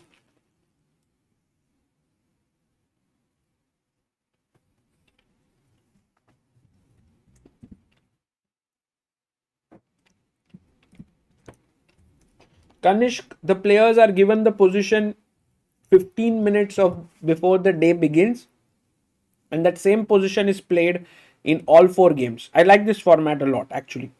It's a little bit like you are able to build up on theory that you learn from each game, and both players get equal games with white and black, which is nice.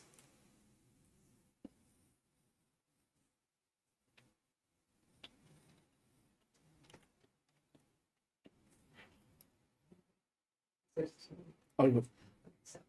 Just to clarify, We are live, by the way. No, you can talk to him. So Queen e7.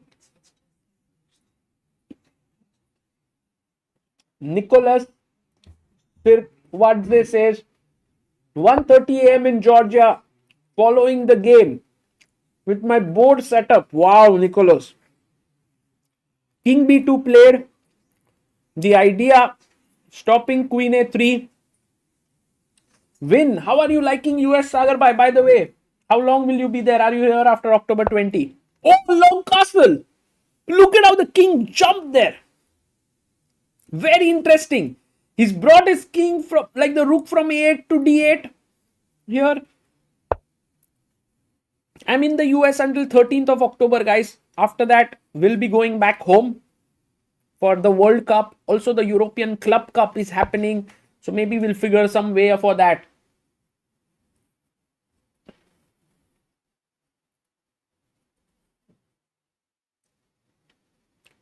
He goes pawn to d3. I like this move by Gary. He wants to perhaps, and that's my understanding, he wants to play c4, bring the bishop out to c3. And he's essentially telling Vishy that you don't have space. Playing f5 isn't easy. Playing d5 is literally impossible because you have this. So for Anand, to create counterplay is not so simple now. I think Vishy can go knight f6, but I just find this knight to be a bit too shaky on the f6 square. You know, something like queen f3 could come in very possibly to put pressure here. So for Vishy, it's a position where he's a little bit under pressure, under the cloud. Maybe f6, bishop f7. Yeah, bishop is blocked. Agreed. Oh, I like Chess D's suggestion here. He's saying knight h6 with f5. The only problem that I see with Vishy's position in a big way is that the dark squares have become tremendously weak. So if knight at 6, you go bishop d2, maybe f5, but already like look at this. Not liking it.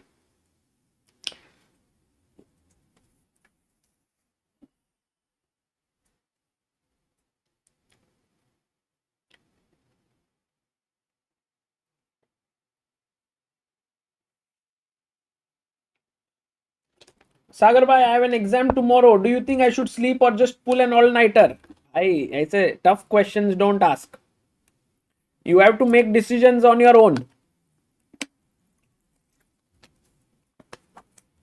All I can say is that take a decision that keeps you in good mental state. That's very important, guys. d6. And now, oh, Vishy, I understand what Vishy wants. He wants bishop d7 to bishop e6. Maybe somewhere f5, but I pretty much think that f5 is not coming. It's not happening because it really opens up this bishop on this long diagonal, which is very good for white. Could happen at some point in future, but for now, bd7 to e6.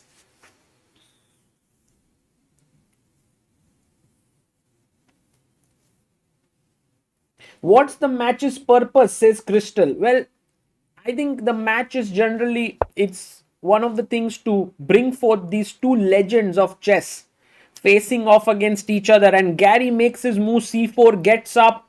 I think Garry is feeling that energy in him right now, and I can tell you one thing, that with every passing game he will become a more dangerous opponent. I mean, same for Vishy, but I think Vishy being in touch already would have a small edge on day one. But if today Garry is able to hold off Vishy, tomorrow it would be a more even battle, and on day 3 it would be even more, I believe.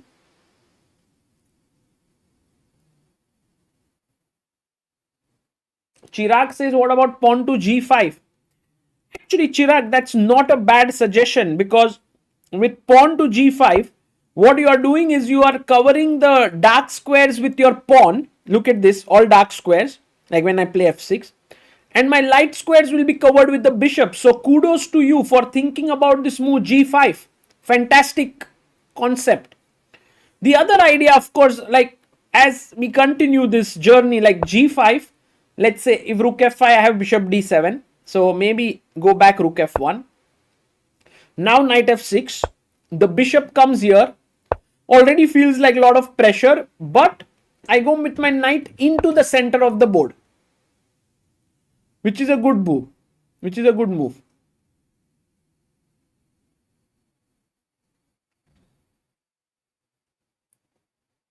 Arijit says, thanks Sagar for doing this. I've been improving and even regained my childhood love for chess. Array! So nice to see. And I met a lot of people actually in my recent event where people did say that they've come back to chess, they're playing chess again, and it's so nice to see. In fact, for me also, last few days have been magical, where I've come back to playing more and more chess, practicing more and more chess, which is why when I'm even commentating, I find it like a breath of fresh air. No longer it's just like I'm looking at computer evaluation, I'm looking at practical, what will I do in this position? Should I go g5 now? The bishop is here, my knight is not coming out. All these discomfort things, it happens only when you play chess, you know. And so my hearty recommendation to everyone in the chat, if you were always thinking of playing some tournaments over the board, go and play it. It would be a lot of fun. Oh, Soham GST, very right, says heartbeat monitors were needed here. I agree. I agree. Guys, if one-on-one matches happen, it cannot be without heart rate monitors. I know it's slight discomfort for players. Like in India versus USA match, we were actually wearing a chest strap, not even an armband or a wristband. But the amount of people who were looking at the heart rate count was so high. It's such a great thing, and they should have it. They should have it. Very good point. Chess D says, I really want to play f5 here. Chess D. What you want to do is what Vishy has done. F5 is on the board. Nice. Okay.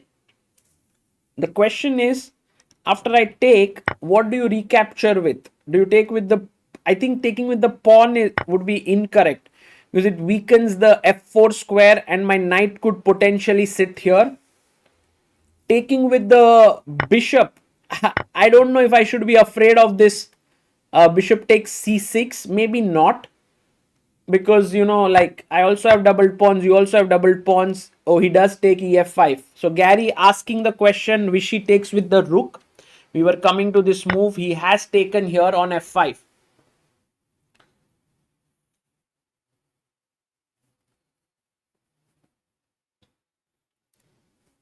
Do you think we should have heart rate monitors at the World Championship match? Everywhere, I think. It's just that players shouldn't feel discomfort. That should be made sure. But yeah, I think having heart rate is a very, very good talking point. It's great for the viewers. I would even say, like, I met people who were there at the India USA match, were like, we are just looking at the facial expressions of the players and heart rate. That's already good enough for us. We are enjoying a lot. We don't need anything else.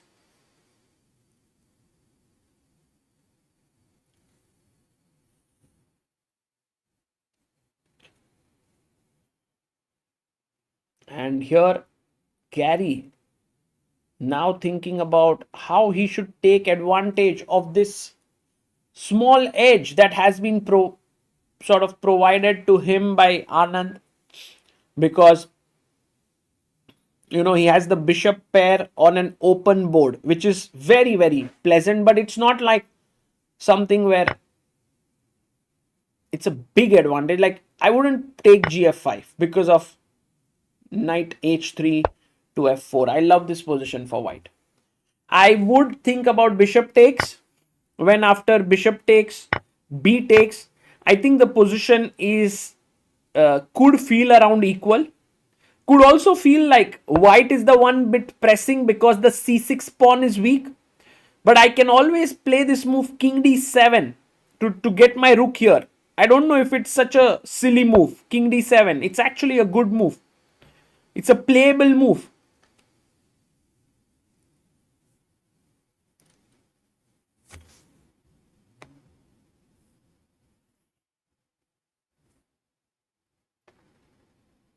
Garry's expression reminds me of Mikhail Tal's quote.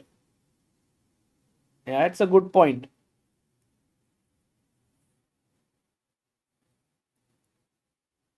If black gets be6 and g5 should equalize, maybe. Not sure. Even now, it's not so clear how to fight for a very big advantage. He takes on f5. Clearly, Anand should take with the bishop. Yeah, he's going to take it. Yes, good move. Good move.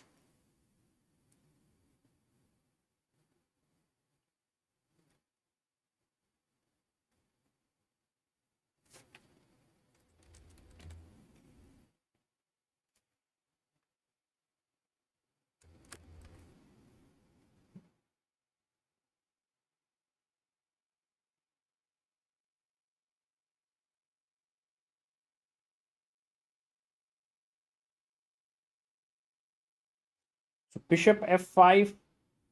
Atanu Sarkar says it would be a draw. Maybe, but could very well be that Garry has something to play for. Yes, 17 minutes on the clock, 19 for Vishy. Queen comes to f3. Just, it's like,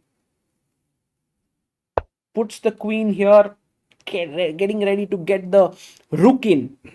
Okay, let's think now, guys. Here, I mean, knight f6, I think just works, because I wanted to play like bishop f6, queen f6, and g4, only to realize that there is a check on b2. So right now, knight coming in should be a good move. What are the other options? I think rook to e8 makes a lot of sense. Rook e1, queen d7, and you trade pieces, more and more pieces. Knight. So knight coming out, rook here. Can we also think about h5? Not so sure. The g5 square gets a bit weakened. That says Sagar, should crowds be allowed in future tournaments? What do you think? I don't know actually what should be done. I mean, these are all very complex questions, you know. So why should crowds be allowed in chess is a good question. Firstly, because crowds can actually enjoy this.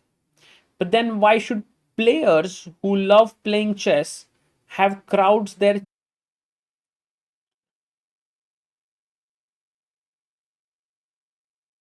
Guys, I think we are back.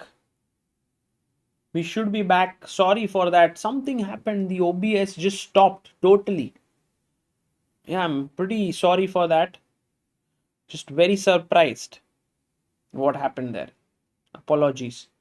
But we are back. Queen d7 played.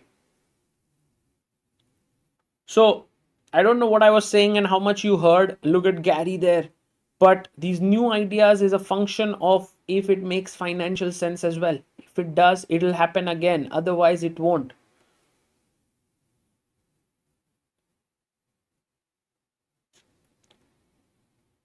Aditya says, should Garry try to go to an endgame? But how? It's not so easy, right? To get into an endgame here.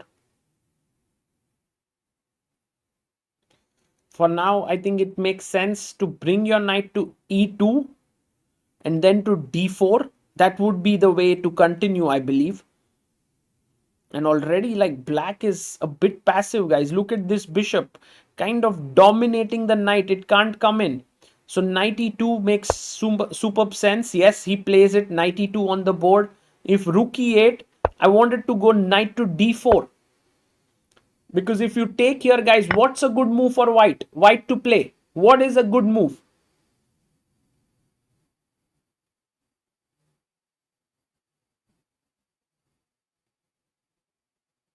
Yes, chess D.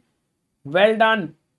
Arnab Kumar Malik, Tom W, Chirag Chawla, Magnus Nakamura, Queen to B7. Very good. Excellent.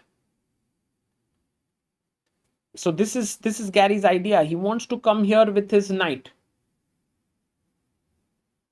We try and put the score on the screen. Let's see if we can manage to do that. Then that would look really nice. Next.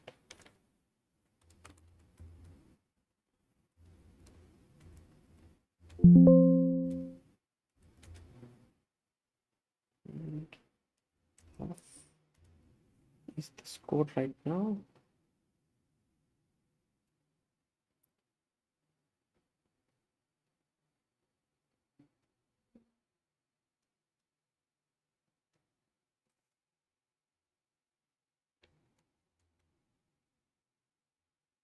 Half point for Garry and also half point for Vishy now. Let's have that as well. Vishy goes bishop g4. Is he going to give up his other bishop for the knight as well?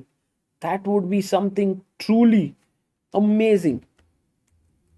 And Garry shaking his head there.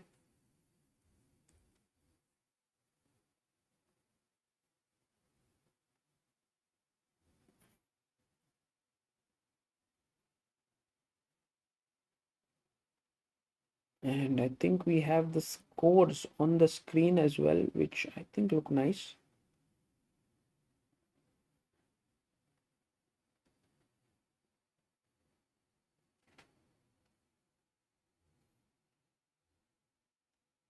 Let me just get this.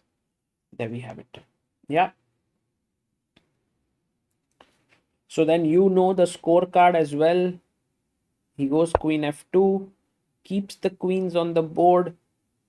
I mean, keeps it looking at a7 direction.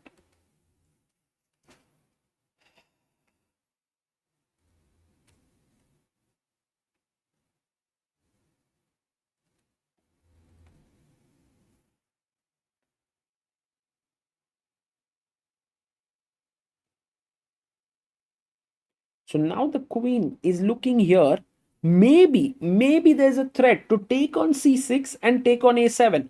But it's not a big threat. Yeah, knight e7 played to defend this. That's what Vishy does. He brings his knight here. His knight can now jump into this square. The bishop is a bit awkwardly positioned on g4, but is looking there. Knight d4. I like this move. There were other possibilities like bringing the rook in, but I like this move, knight d4, a lot. Maybe you take, queen takes and get the knight in, but then bishop takes and a7 is hanging. Look at this line. Take, knight c6, bishop takes c6, queen takes c6, and queen a7. And sorry, the bishop is hanging. Why do I take a pawn when the bishop is hanging? So if you take with the pawn, then I take here. Correct. Okay, can't go there. Anubhav says, I predicted bishop g4 and queen f2 move. Well done, Anubhav. Well done.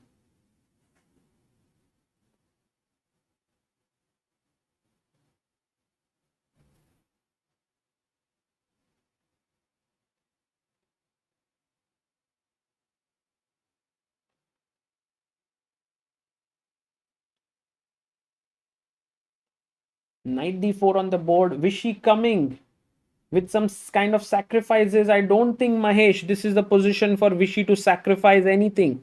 For now, he has to hold his own here. Not so easy with the pressure that you can see these two bishops are exerting in the position. Time wise, Anand has 13 minutes, 15 minutes for Garry Kasparov, who's just made a move and gotten up.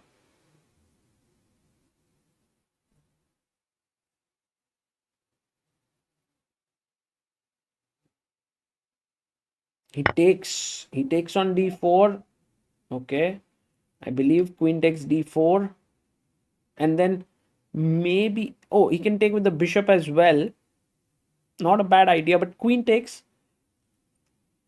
feels more natural. I think bishop takes could also be played. The only problem is this is hanging with this bishop. Okay, got it. I think knight c6 now makes more sense to me. But also queen a4 is a bit dangerous. I'm not so sure if he takes with the queen. Yeah, he takes with the queen, pawn to c5 by Vishy. Wow. I mean, you could have played king b8, just defending here calmly. But Vishy is like, I'm pushing my pawn. Guys, because of this pawn push, one square has been weakened in the position. What is that square?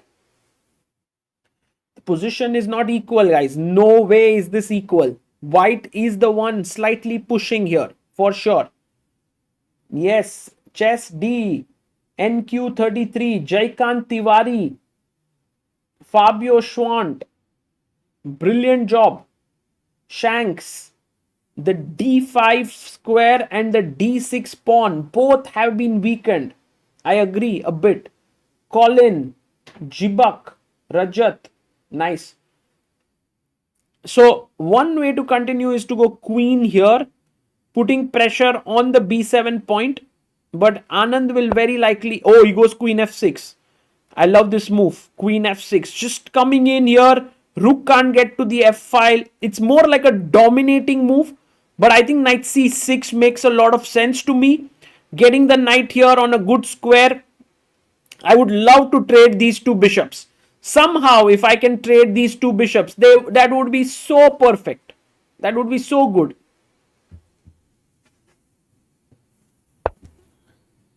Aditya says, Sagar bhai, isn't the pawn push the only way to have any kingside counterplay? Well, I don't know. I think there's domination here by white because of the bishops. It's like black is a bit tied up.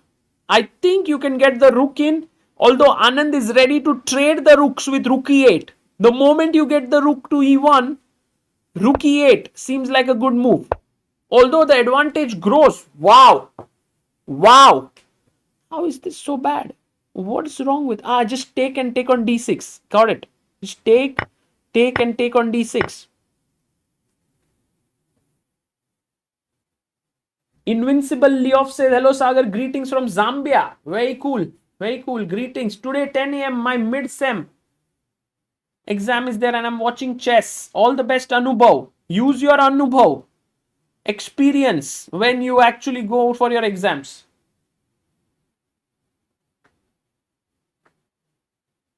Sharu Gundla says, no offense, but if you use 10% of your analyzing ability while you are playing games, you would have been a GM by now.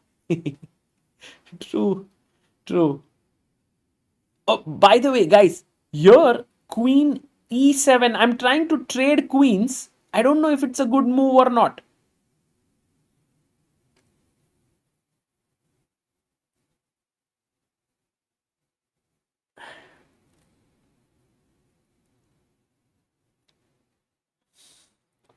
Yeah, I'm pretty sure that Garry should go rook e1 now. Just get the rook in. He is considering it. And you stopped rook e8. I mean, Vishy's moves are not too many. You cannot go queen d4. I just take knight d4. I just take and win a pawn. Maybe there's knight b4. It does feel wrong to get the knight there because of rook e7 and then pressure on b7. Maybe.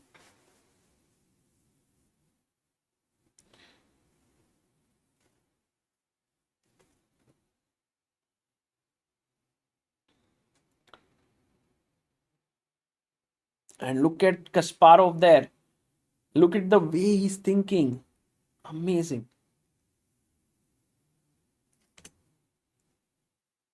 Just totally into it.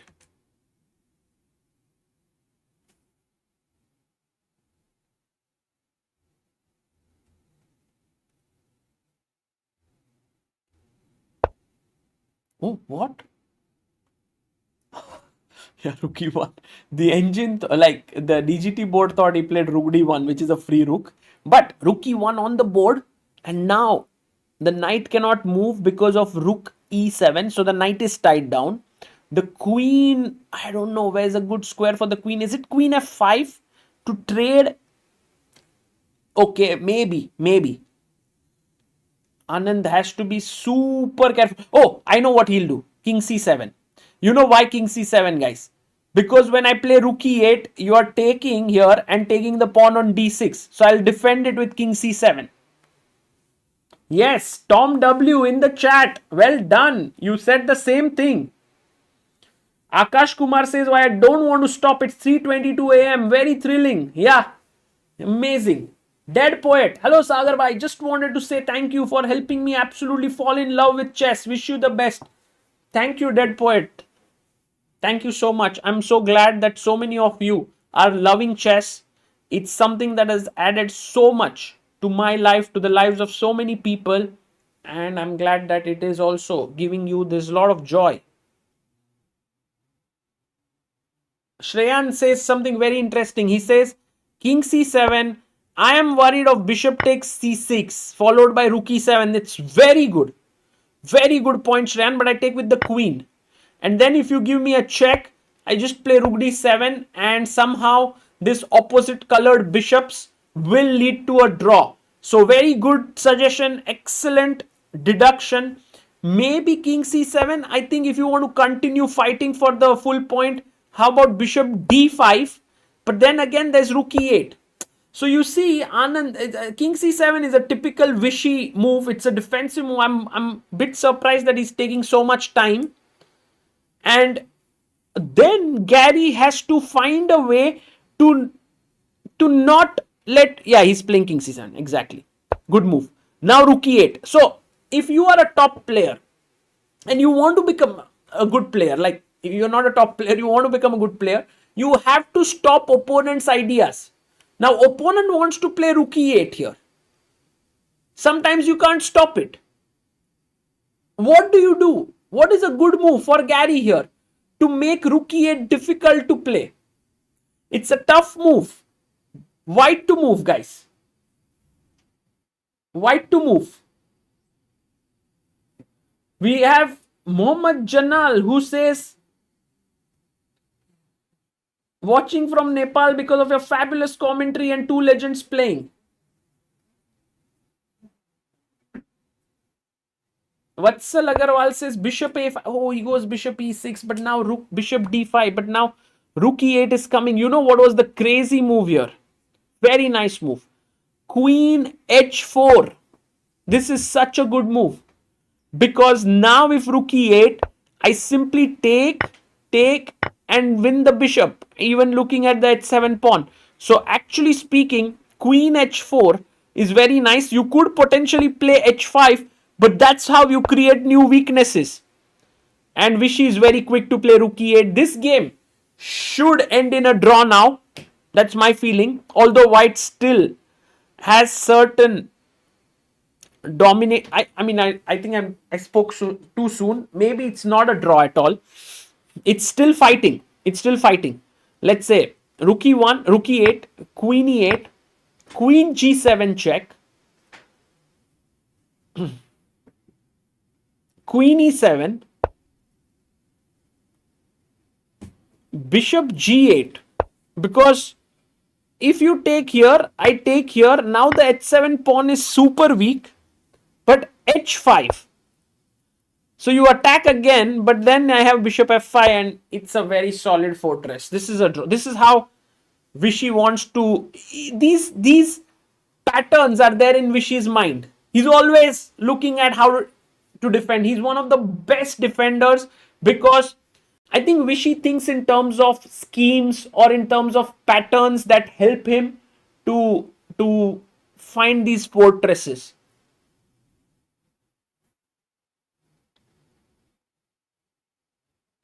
Mekelo Vasilevich says, why didn't he play bishop a8 to f3?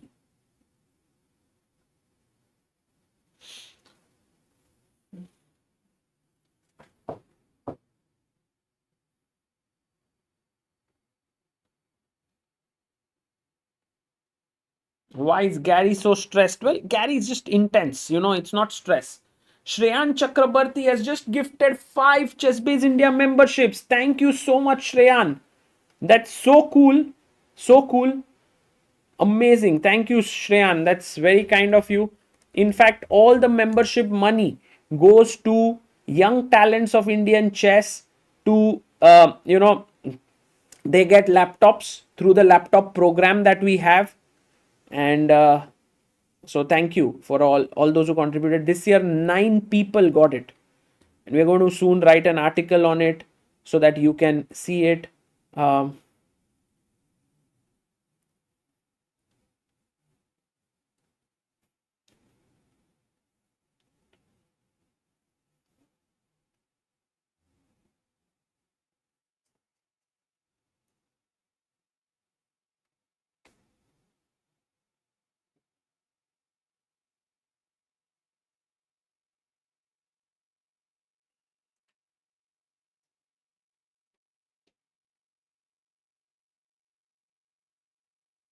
Guys, right now Vishy is at 10 minutes 37 seconds. Garry at 7 minutes 44.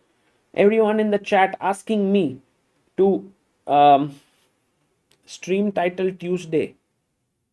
Guys, maybe I'll try to.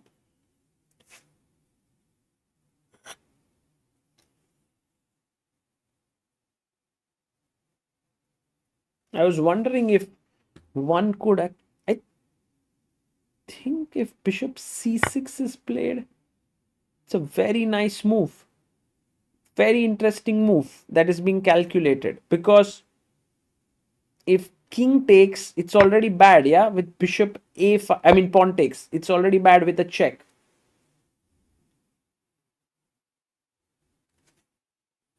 And if queen takes, then you already see the win here. Guys, white to play. What do you do? Dead Poet says, from what we have seen from the last game and this game, who do you have winning at least today? Or is it too soon to call? I think it's right now pretty even. Both players have shown good skills. Kasparov was a bit shaky in the game 1 where he could have lost several occasions, but I think, yeah, queen f7 here. But right now Vishy does look slightly better, but this game by Kasparov has been pretty good. He took on e8, queen e8, check. Very important now to play queen e7. I think that's kind of the only move. Queen d7 as well. But I think queen e7 makes so much sense. Wish he's going to play it. Just getting the knight here.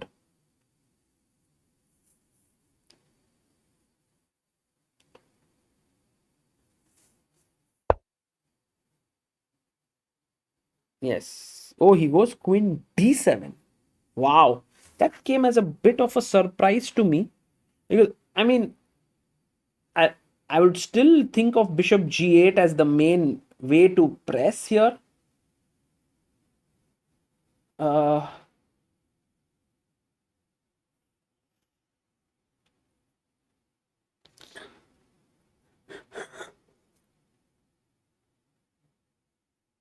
yeah, I'm just trying to think if there's any way I can get more here. You know what the engine suggests as a great move? Might be difficult for Garry to play it, but I want you to guess. White to play.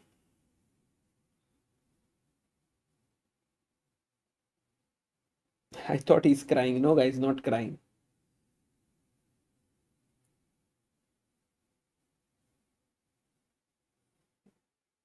Yes, Shubh Jain. Very good. Shubh Jain, I like. Actually, Jaikant, your move is also interesting. Queen h8. It's also a very nice move. Threatening bishop g7 and queen h7 or bishop g8. But even better is queen h6 because now the threat is bishop g8 and you lose these pawns. Such a cool move. Garry has 5 minutes now. And the problem point was if you play queen e7 and now you go queen h6, then maybe you have just the enough time to defend with bringing the bishop back so that everything is safe here with your king. Bishop g8, and now you launch a counter attack with queen e2, bishop h7. So tough. But this is the point, guys. Knight e5 with the idea of bishop a4 to put pressure here. That was deep. And queen h8 played by Garry. Queen h8, a small inaccuracy there. He had to go queen h6. Queen h8, also a decent move. He's trying to put pressure with bg8. Guys, it's not so simple. It's not so trivial here.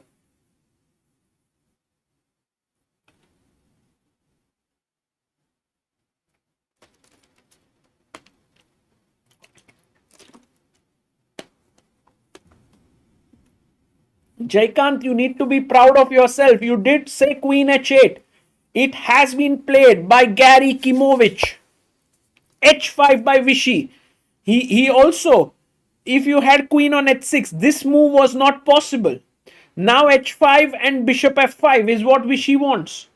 Vishy wants to trade, put this bishop on f5. He is fine. If bishop e4 trying to put pressure here, I would still play bishop f5, takes, queen takes, check, king b6, and black is completely fine here.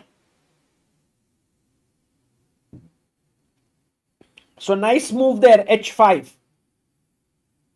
Shreyan says, I used to play competitive chess back in school. Had to rely on books to learn. Now with ChessBase India, learning is fun, accessible, and just a click away. That's so nice, Shreyan. That's so well said. Thank you. Very grateful. How many more games left, guys? 2 more Blitz games after this for the day. 5 minutes plus 3 seconds increment. I'm pretty sure they will be decisive. Mahesh says, Sagar bhai, I became addicted to chess that I can't concentrate on anything when I play, and my wife yells at me for not listening to her. Oof. That's dangerous, Mahesh. But if you can't concentrate on anything, then maybe you don't even concentrate on your wife's yelling. h5 on the board. Coder b4, just 3 minutes left for Garry. Yeah, I think somewhere Garry needs to pull the brakes here and just make a draw. I think there is just no way to get more here.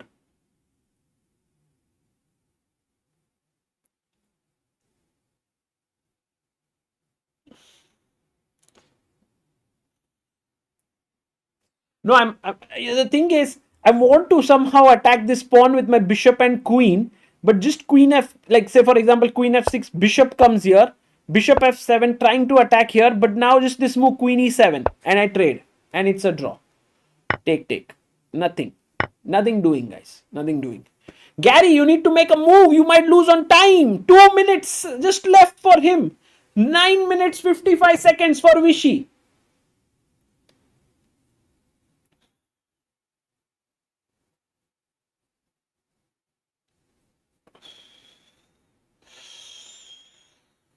Oh, 1 minute. He's gone below 2 minutes on the clock. Oof.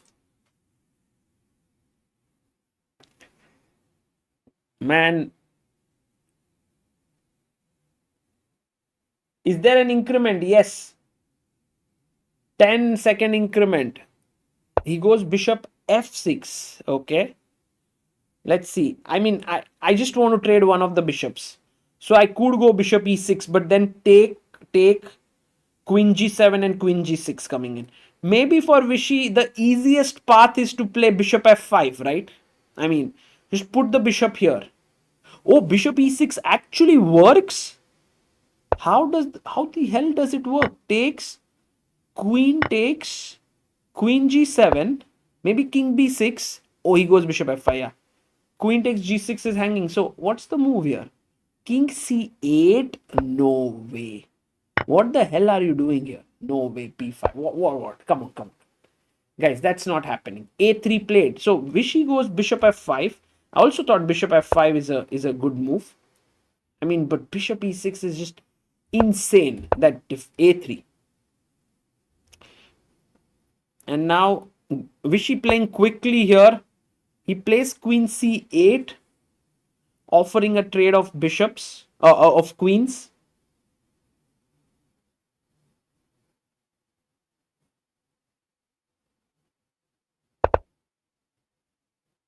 Queen g7, queen d7. Shiv Kanram says blunder incoming. A draw incoming, guys. No blunder. A draw agreed there. And Gary's like, there was something for me. It was more than just a draw, guys. 2 rapid games ending in a draw. I could sense something. I could sense it. Well, maybe the movement was not queen h8, Gary. Queen h6, stopping the h pawn from moving. That was the key moment, perhaps. Until then, he played a great game. But also, these are the kind of games that Vishy is such a big expert at. He's able to hold his own equal. Very good. No, guys, there was 10-second increment, so they couldn't win on time.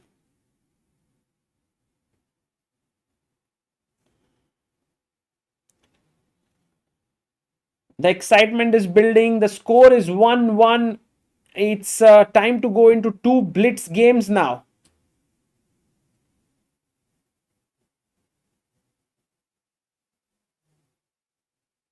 And in the 2 Blitz games, I am pretty much of the opinion that there will be decisive games.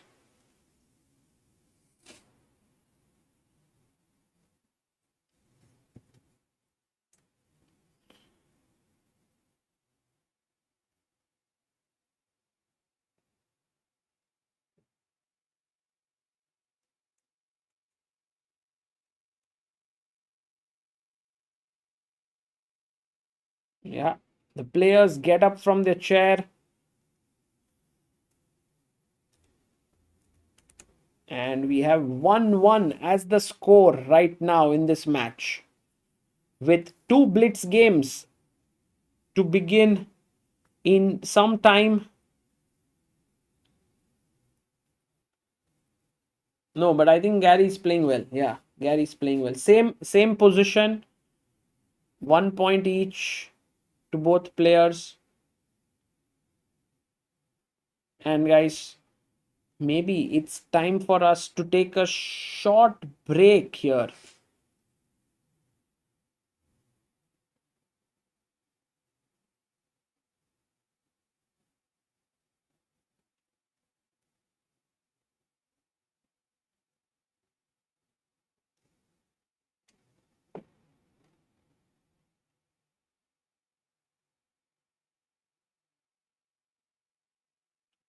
and maybe I'll also take a very short break, but I'm going to put a small video here for you to enjoy, because I think there was a very nice interview of Vishy Anand that was done yesterday, and I'm pretty sure you guys will enjoy it.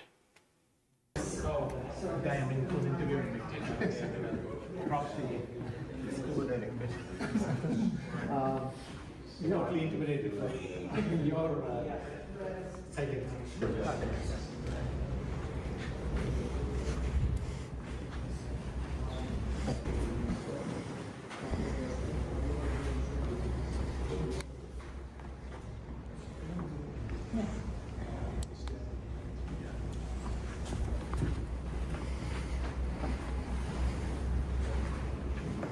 Vishy, welcome to St. Louis here for this amazing event, the Clutch Chess. How are you feeling? You've been here for 2 to 3 days now.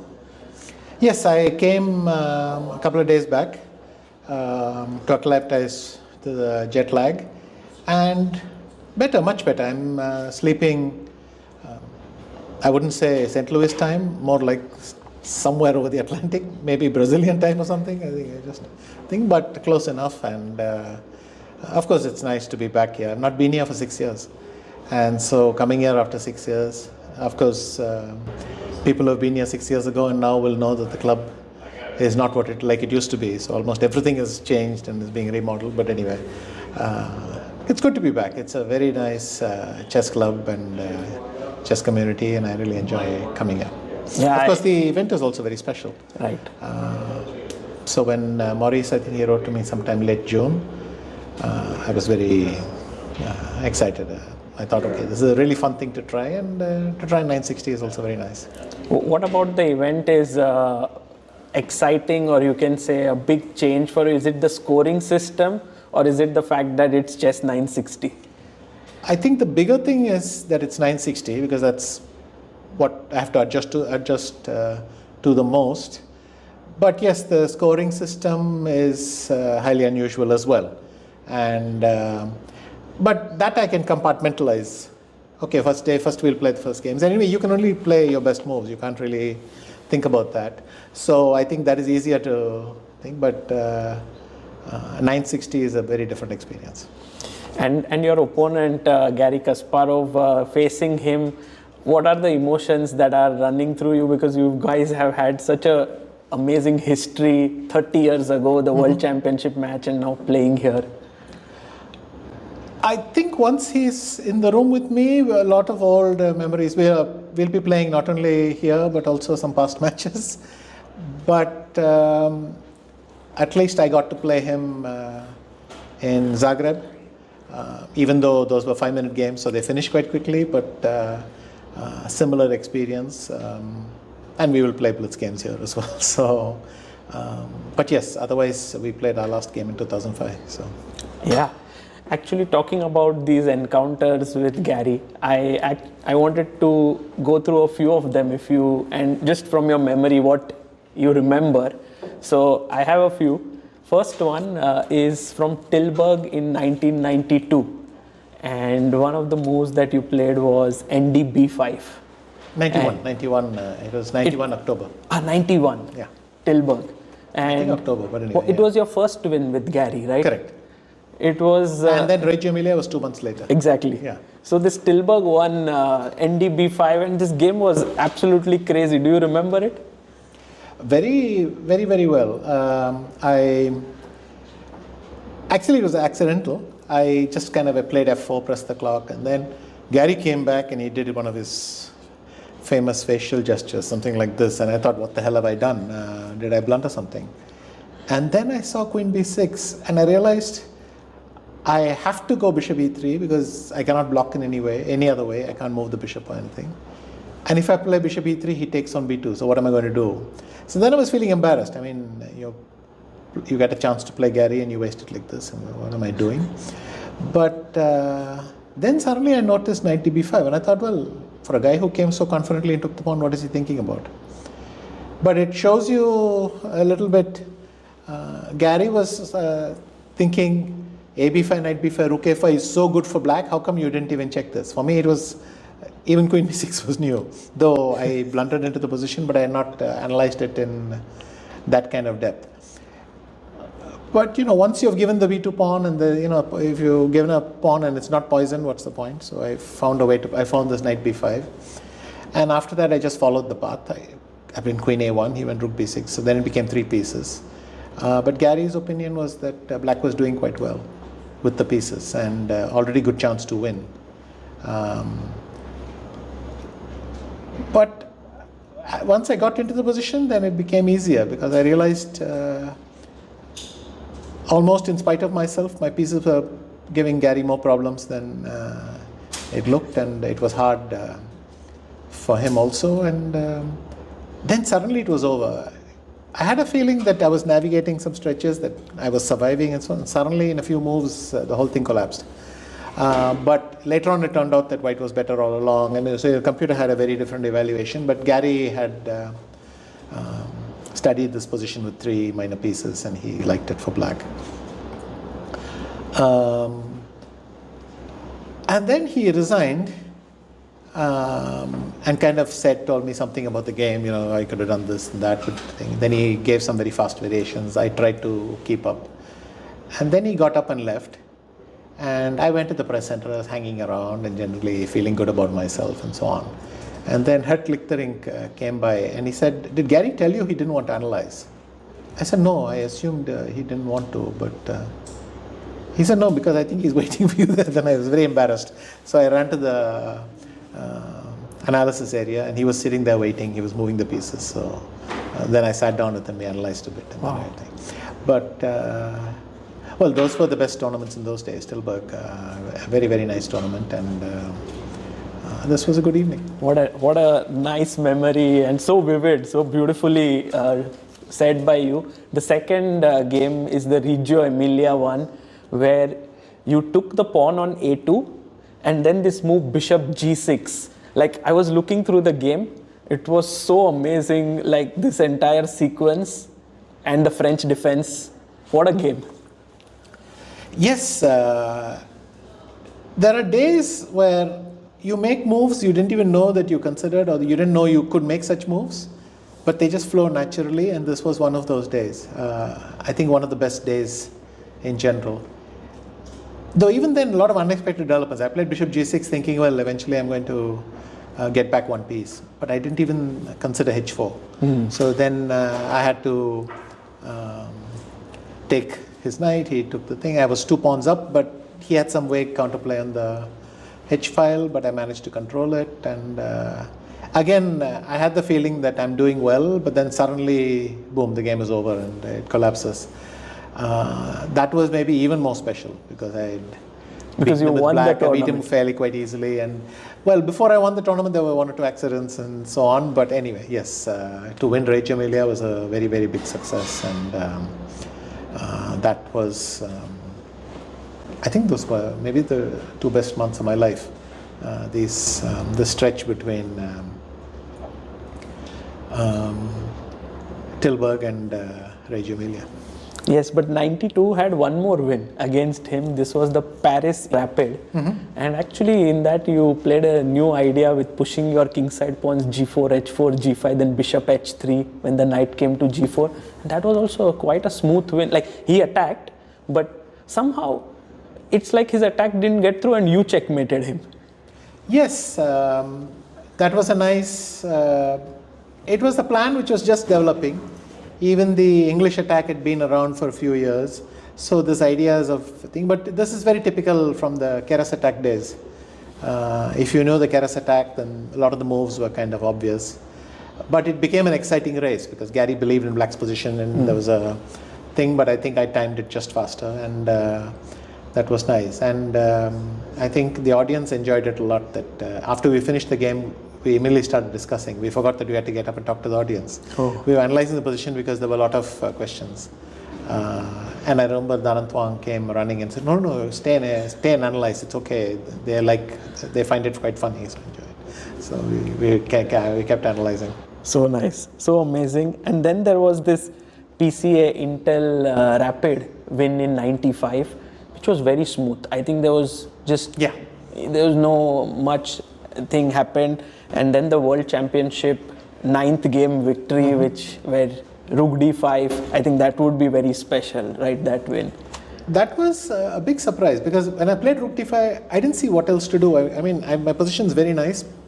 Of course, nowadays the computer gives white a huge advantage, and it rotates the bishop d1, b3 or e2, c4, and it does beautiful things. But at that point, I just thought, I don't really, if I move the bishop a5 is weak, so I can't do that and this and that. Then I thought, okay, I'll just put the rook on d5. Anyway, he can't capture it. So I'll play rook d5, and I'm pressing. I can play rook c1, c5, and just keep waiting. And then very quickly he took on d5, and I thought, did I miss something? Because, if someone does instantly what you think is not possible, it's not very thing. But in fact, my evaluation is correct. He should never have taken that. So that was quite an impulsive game and play by him. But it worked out to be a nice win. Unfortunately, my only win in that match. Yes. And then you played this Geneva PCA Credit Suisse event, and what was incredible for me is you're black and you play the King's Indian against Garry himself, and I think King's Indian is his main weapon, Yes, I was so annoyed with how I had played in the first game, and I was just furious with myself. I said, why do I keep on giving him this free point for nothing, and then sitting and now I have to do desperate things with black. And honestly, it was not a big act of thing. I just thought, whatever I play, just the hell with it. I'll just play the King's Indian. At least it'll be fun to play the King's Indian, and a nice joke to play it against him. I thought he would do one of two things. I thought he would take on e5, take on d8 and make a draw, which made sense because he clinched the title. Or he would come up with some very nice line and thing. But he kind of seemed to be in both places. He wanted to do that, but he wanted to do this as well. And then in few moves, I don't know, something went wrong for him. Again, I didn't have the feeling I was better till suddenly I found I am really better. Your rook got super active. Yes, and he misplayed the ending, but even that, very late the game turned in my favor. But when I beat him, I thought, okay, that's the best. It's nice to get a gift also from him. And then, of course, we played 2 rapid games, and then in the third game I was winning. I was close to winning with black, and he escaped. Then in the fourth game, I was totally lost, and then he made this mistake between allowing Queen G4, and then he lost, and I won. And then the video is very famous now.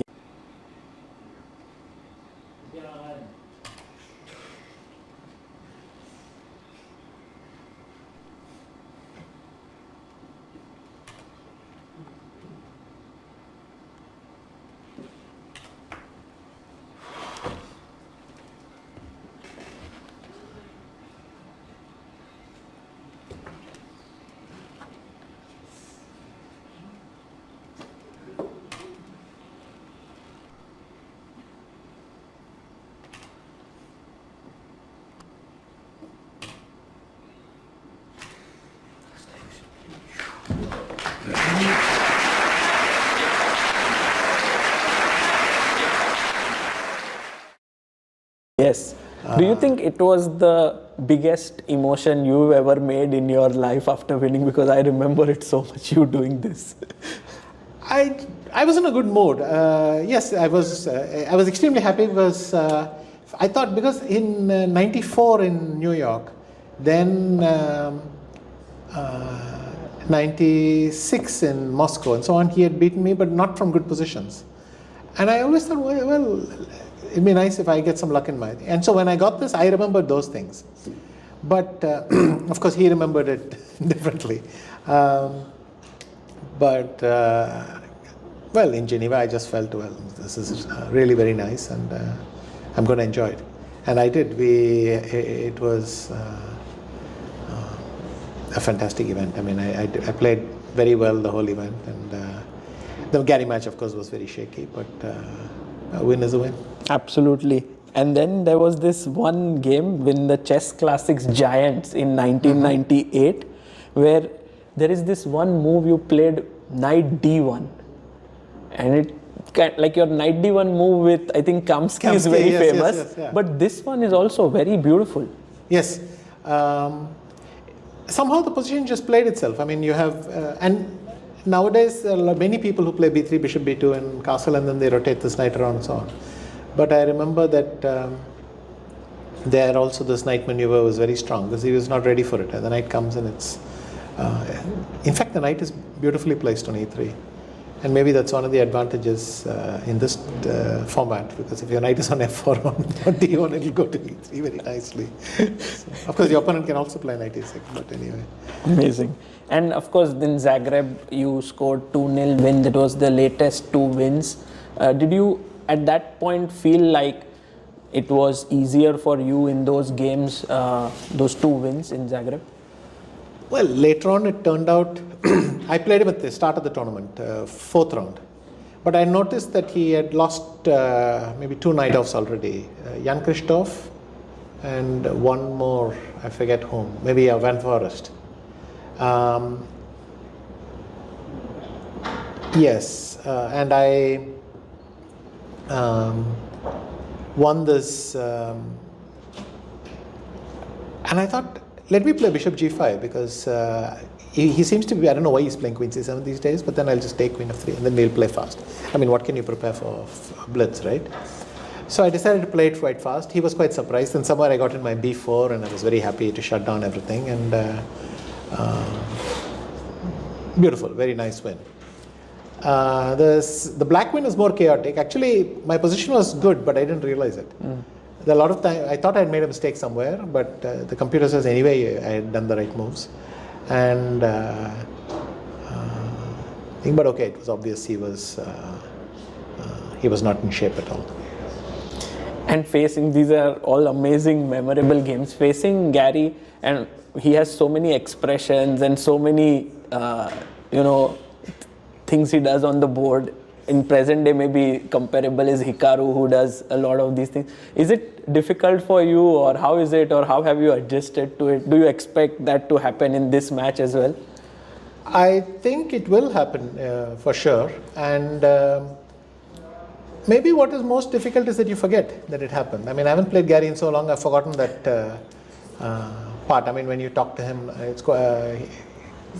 it's normal, but then you have to remember how all these, and for sure here some of the positions will be so wild that we will both look at each other and not know what's happening. Yeah, we are so excited for this match, and we wish you all the best. Thank you for this wonderful walk down the memory lane, and good luck for all the 3 days. Yeah, thanks a lot, Sagar.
Hello, hello, hello. Welcome back, everyone. We are just in time for the Blitz to begin here. Vishy and Garry are back on the board, and it's going to be super exciting. 5 minutes plus 3 second increment here.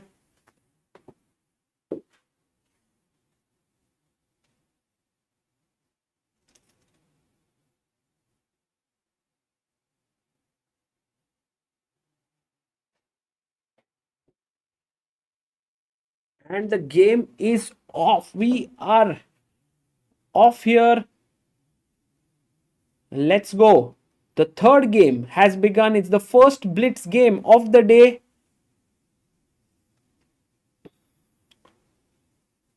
And let's get the chessboard. There we have the chessboard now. Vishy with the white pieces will be looking for his first win. Let's get this sorted here. All good. Okay, so let's start it. Take it from the top. E4 by Vishy. E6. Garry going for the line that he played in the first game. G3. Vishy had played D4, and this time he goes G3. D5 played in the center. He plays F4. Pawn takes pawn. Bishop takes pawn. And now an important moment in the game. Garry goes G6. I was wondering if knight coming out was any good, but then just simply bishop drops back. And white is maybe slightly better, but G6 played. The clocks need to be changed. Yes, sorry guys. You are right. It's a bit too... And we have the clocks now correctly placed here. I came well prepared today. So Vishy has 4 minutes 38 seconds. Garry has 4 minutes 6 seconds. He plays his bishop to C6 here and bishop F3, so that if you take, he'll take back with the knight.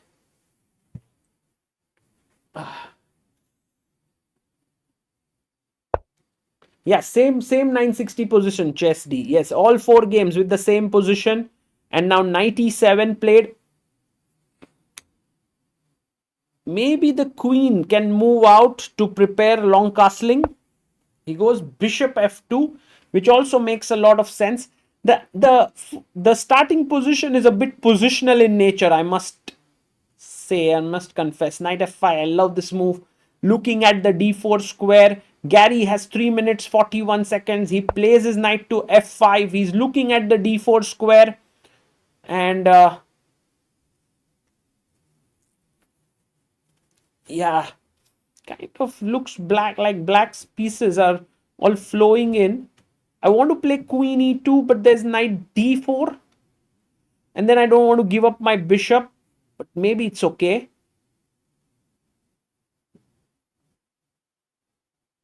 Yeah.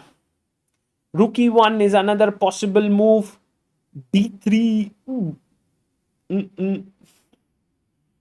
And Vishy, 3 minutes 44 seconds as well. Both players having equal clock time. And I think we need to play now knight D4. So maybe this is how it will go. Like knight D4, I take, you take, I take on C6, you take here, I bring my knight out, and it's equal position and long castle maybe. That's how things could happen. Diptesh Sarkar says, how many still watching from India? Yeah, that's a good question. We have, it's very late in the night. It's 4 a.m. in India. Knight D4 played by Garry. Bishop takes D4. Good move by Vishy. And now, by the way, guys, from tomorrow, the games will start a little early at 10:30 p.m. Indian time. So that would mean a lot of people could join in. And I think taking with the queen is better than taking with the bishop. Because after queen takes, bishop takes, knight takes, knight's f3, attacking the queen, you can go back to b6 to put pressure here. That's exactly what Garry does. He takes with the queen. Immediately, long castle played by Vishy. Vishy knows that he must keep more time on the clock. Short castles by Garry. And now h4 again. Let's go. Let's pull the attack on the position. Himank is like Anand को एक game जीतते हुए देख के सोना है. Nice. Knight F3. Let's go.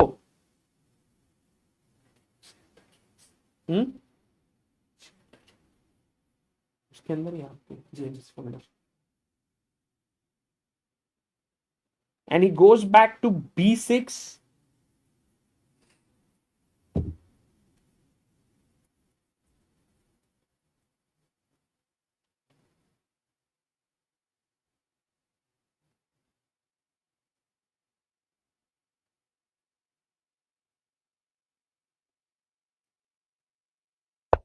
And Vishy jumps in with the knight. Maybe not the best move here. Rook A8 quickly played by Garry. And now queen to E4. This is suddenly shaping up pretty badly for Vishy, especially Rook D4. With the idea of Rook B4 and putting pressure on B2. Could it be? And also there's pressure here. Arnav Vankurde says, where is Sagar? Arey bhai, मैं कौन हूँ फिर? And F5 also. Oh, what a move, by the way. F5. Love this move.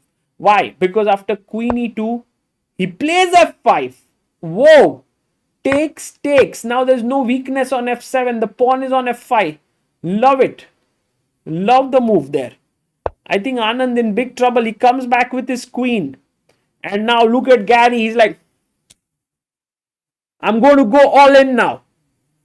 Going to go for the attack.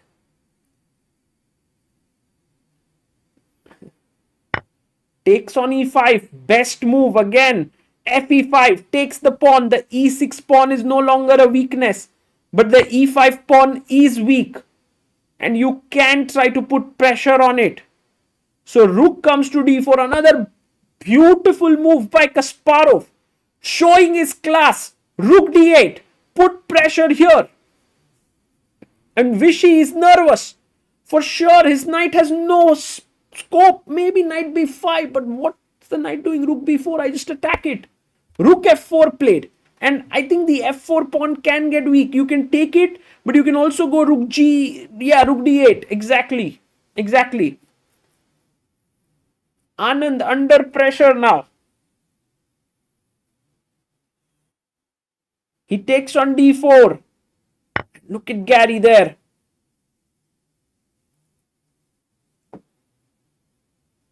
Wow. Do you think that Vishy will be able to survive this? A draw would be a very good result for Anand.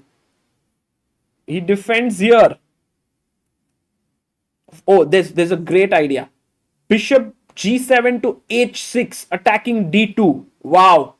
That would be a very insane decision. He goes C6. I understand what he's doing. He's going B5, B4. He's trying to push his queenside pawns. 2 minutes for Anand.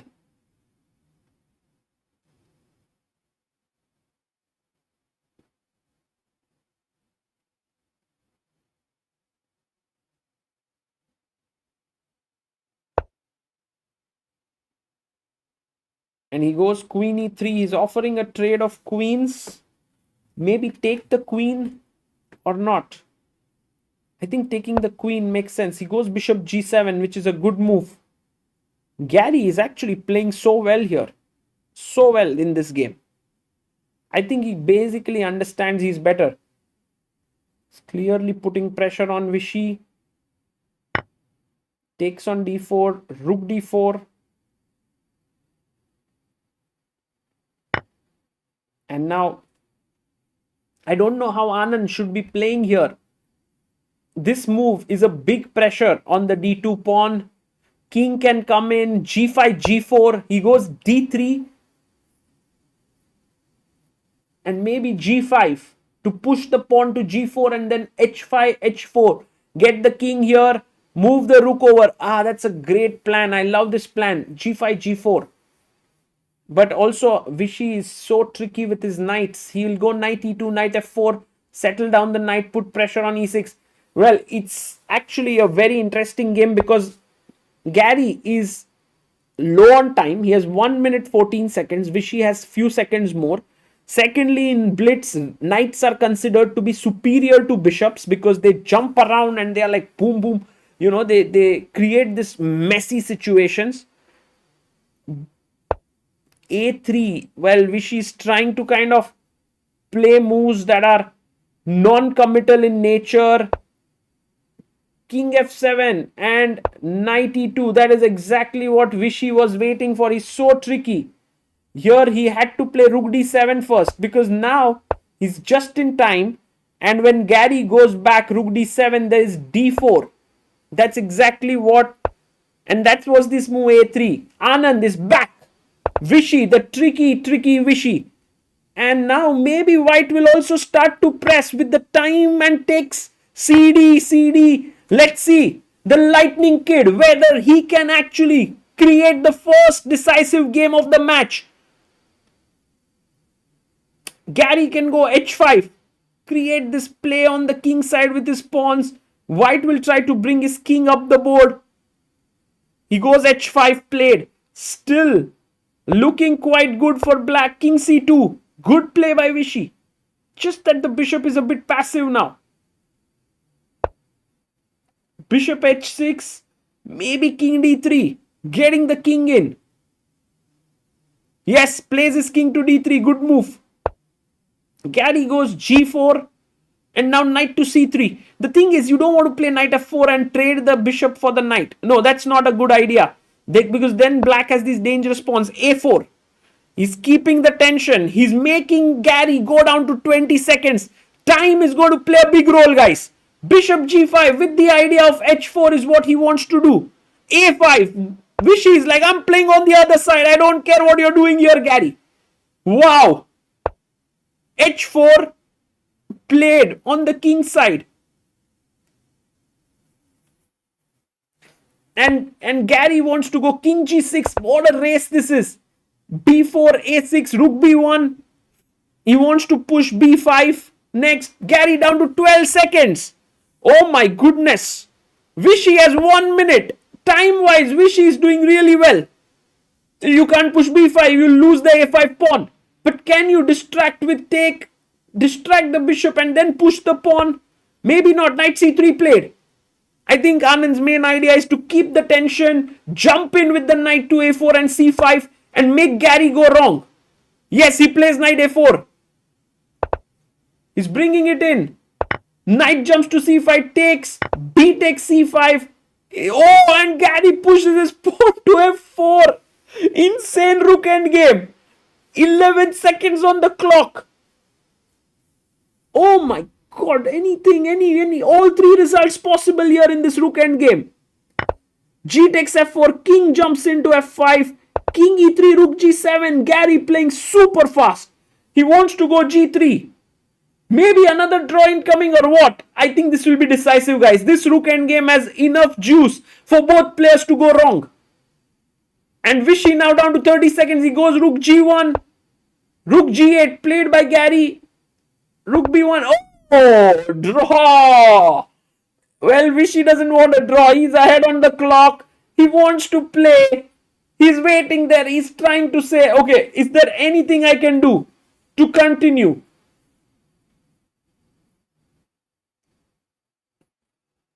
Oh, d5 pushes forward. Rook b6. g3 played. Man, what's happening here? King f3. Is it a mate? Oh, it's a mate threat and rook f6 is a mate. He goes rook g6, perhaps the only move in the position to stop mate. God, who's winning the pawn endgame? How can you calculate so much? Oh, it blunders. Garry's winning. Garry's winning. First win. h3 finds it. d4. Oh my goodness. Garry Kasparov is beating Vishy Anand. e6. h2. And it's done. Garry scores the first win. Kudos to Garry Kasparov. Wow. What a finish there. Vishy wanted to win, but Garry has scored a huge win. Huge win. Man, that endgame needs to be replayed again. What a victory for Garry as he takes the lead in the match. 2-1 is the score in his favor. Garry Kasparov showing why he is still one of the best in the business. And Vishy Anand, man, what a battle that was. Whew. Man, I'm still, I want to go and analyze, but I'm still under this kind of awe of what happened there. Okay, let's go and analyze this game. So, let's go to the rook endgame because this is where all the magic began. Here, I thought Vishy is the one pressing. He gained space. He was doing everything right here. He had these possibilities. And then take. F4 happened. GF4. Garry came in. And here he was ready for a draw. They were repeating. But, I mean, it would have ended in a draw. But all of a sudden... Oh, sorry. Let me get the board. Sorry, I was just analyzing alone. Sorry. I was speaking from here. At this point, it seemed like Vishy was pressing.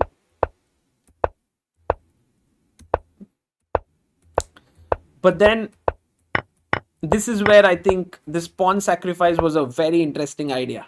Take. King here. King e3. Rook g7. Rook g1.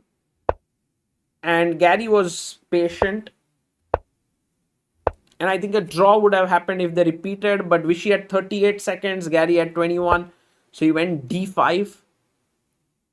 Takes. I think Vishy saw this very interesting mating idea here.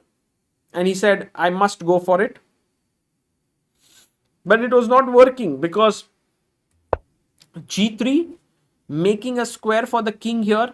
You could potentially go h3, but there's no mate. Yeah, rook g6 or even d4 works. So anyway, in the game, he went king f3. You can't take here because of checkmate. It's a very pretty mate, by the way. So rook g6.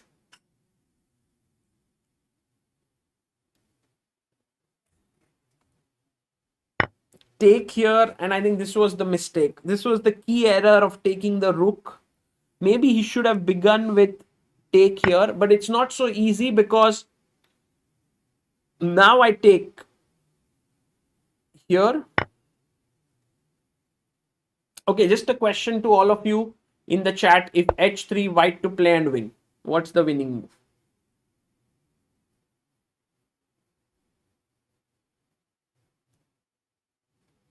It's just mate. Yes, Nicholas, Persevere, Arnab, Shivkan, Ram, Cool Sand, Daniel, g4 check. And rook takes g4, rook f6, mate. So that was the trick here. You should have taken on g3. But of course, Vishy didn't like the fact that rook takes g3, king f2, king f4 was hanging. But then you take on b7 and take on e5. You are a pawn down, but rook h7 or even rook b6, pick this up. This should end in a draw. Instead, Anand got a bit carried away here. He took rook takes g6. And his point was after hg, if you take hg, he's winning. King takes, and then the d pawn, he can stop with his king, and he has two passers which can never be won as the other pawn queens. But Garry played a beautiful move here, guys. Black to play.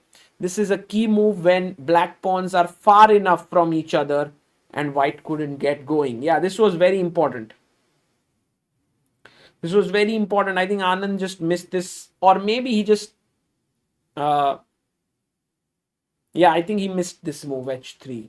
Yes, Aryan Danda, well done. Cool Sand, Ires, Sharvesh Pujari, h3 played. Yes, the last Blitz game will begin in a bit. And now the point is, even though white has these three passers, you cannot stop these two pawns. So like he went g4 and d4. So if you go here, I queen here. If you go here, I queen here. Yeah. Anand did give a check. King goes back. e6, h2 and d3. And while these three pawns can't do much, these pawns are queening.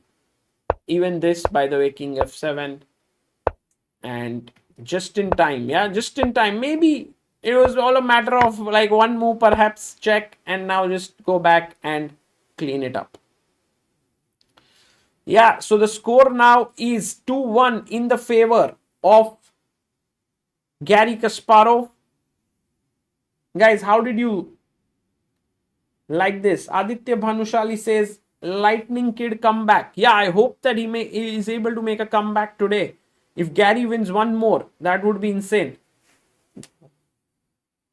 वो time मिलेगा तो अच्छा खेला जिसमें उनसे बात करना नहीं पूछो ना कौन वो मैसेज कर सकते हैं अलाउड नहीं होता है नहीं ग्राउंड फ्लोर पे तो इंटरव्यू नहीं है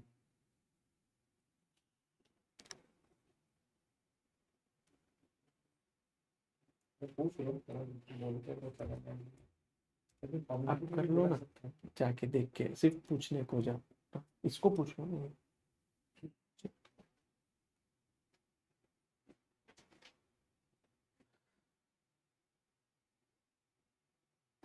Well, if Vishy can make a comeback, that would be great. If Kasparov gets one more win, that would be huge. He would be right now on top of his mood here right now. If it wasn't check, White could play f7. Right, Sagar? Yeah, exactly. I mean, if it wasn't, I mean, you could have just queened. So, this, I think it was all a matter of one tempo, perhaps, not so sure. Let me be very accurate. King g2, d3, f5, f6. I mean, king g6, e7. So, you can already do it. You don't need to go king f7. You can already queen and queen. And then come here.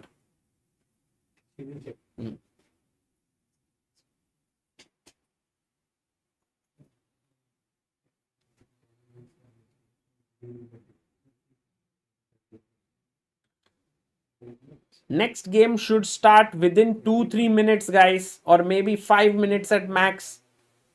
Vishy did go for this. I think Vishy felt like this was his moment to get a win, but Garry was very sharp. He calculated it well, and I think Garry cannot be underestimated. He scores, I think, his first win over Vishy Anand in maybe 20 years. Because the last two over the board encounters they played in 21 were both won by Vishy.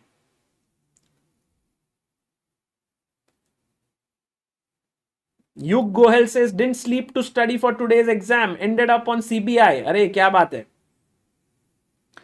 I don't think Garry calculated. He just didn't see any other move. Yeah. Sometimes you just have to make the only moves and they work out perfectly.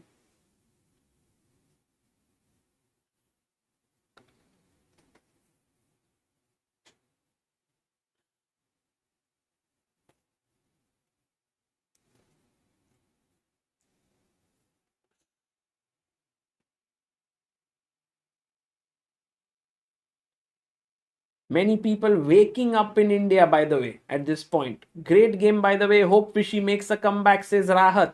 True. True. Garry the Goat says software Sanskriti.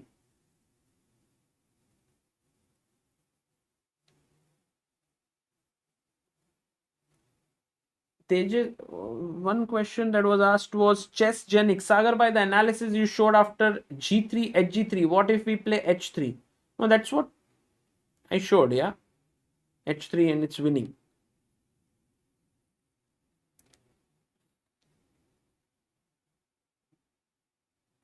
Tomorrow will be exciting, but no, there's one more game, guys. There's one more game. Tomorrow will be exciting, but today is also exciting.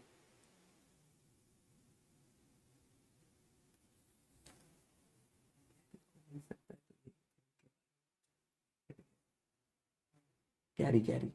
मतलब मिलेगा तो. But we'll see last game what happens. Ah, very important.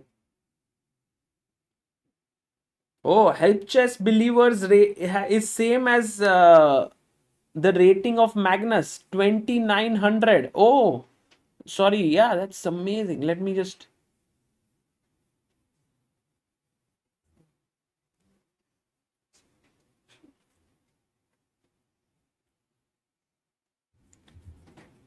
Anand jeetega. Let's see if Anand wins or Garry wins.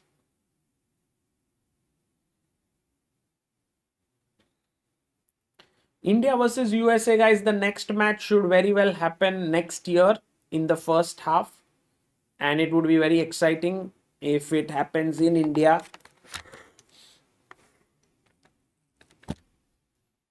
Will be, and then if India strikes back, then there'll be a tie break of bullet chess, like 1+1 on all 5 boards. And today we have reached 2.8 million subscribers, 57,069. So that's amazing. We hope to hit 2.9 million soon, and then eventually hit 3 million mark. Why no classical though, says Sharvesh. Yeah, I think classical is a bit too much for both Vishy and Kasparov. Software says Gary's intensity was insane. I agree. He played really well.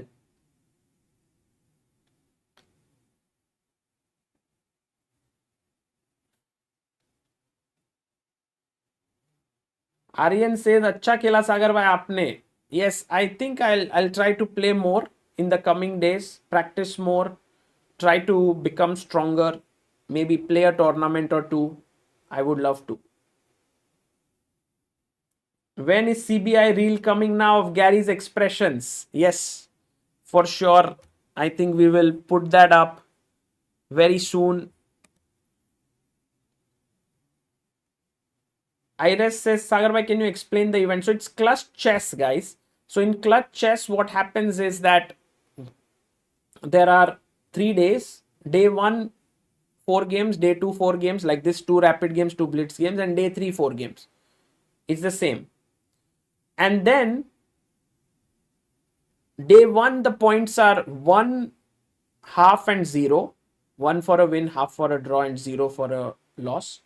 Day 2, it is 2, 1 and 0. 2 for a win, 1 for a draw, and 0 for a loss. And day 3, it is 3, 1 and half and 0. That's how it is.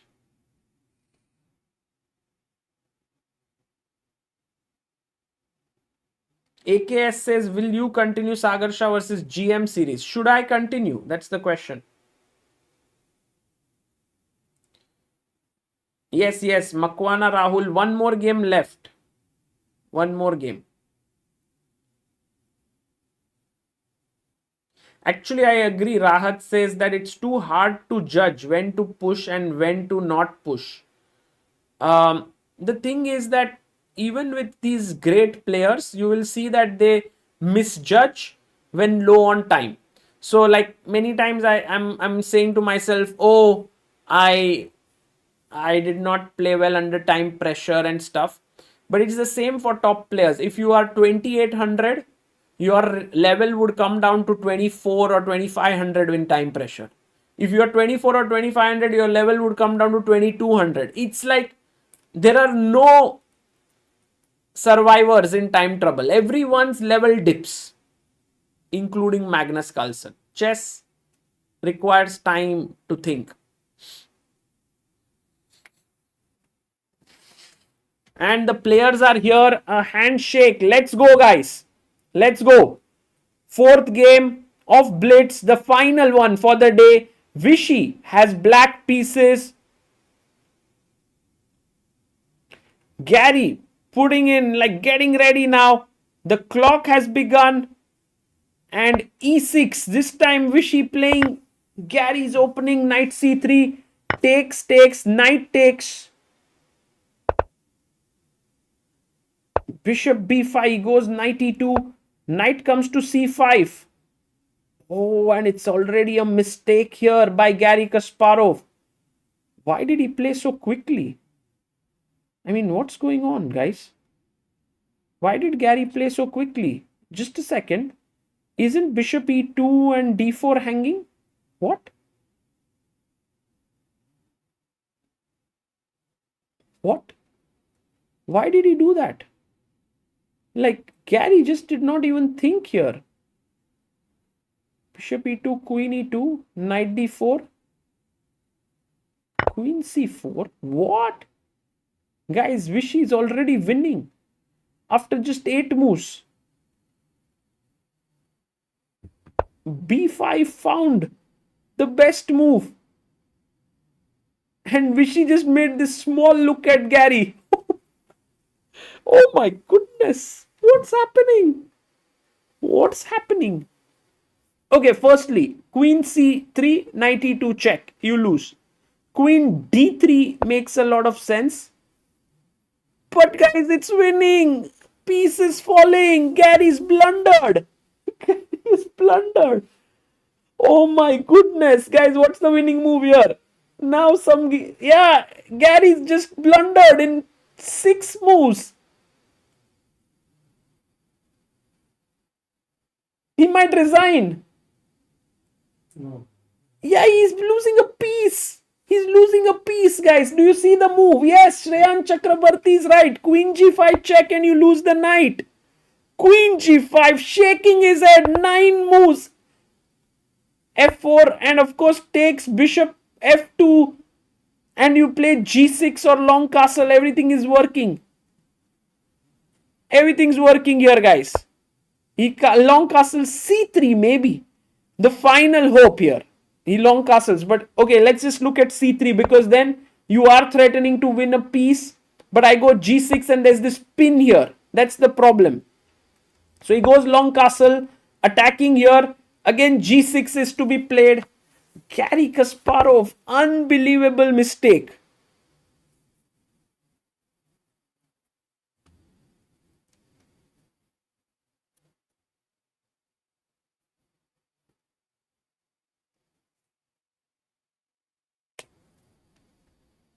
Yeah, g4. But guys, think about it.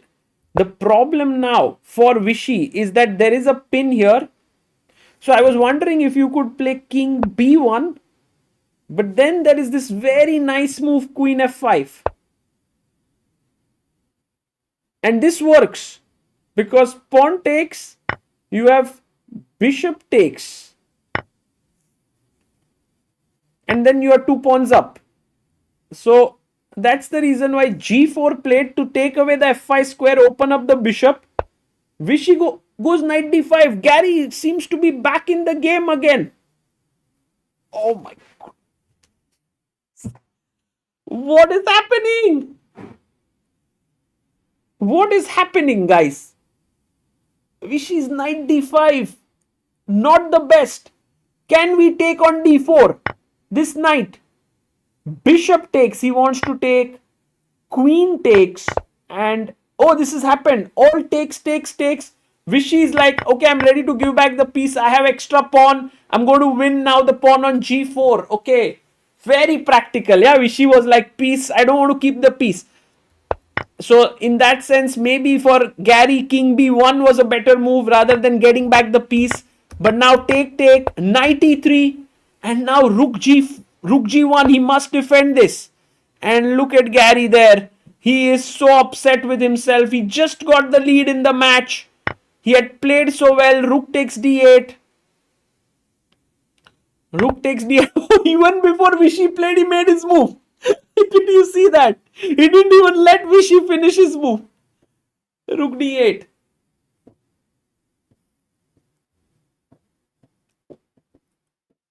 Okay. Some technique required for Vishy because, well, he is pawn up. But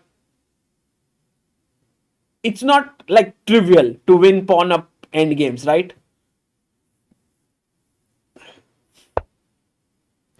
Vishy goes knight c4. But I believe you can bank on Vishy to convert this. Knight d6 and Garry is like, okay. I'm not liking how Vishy is doing this.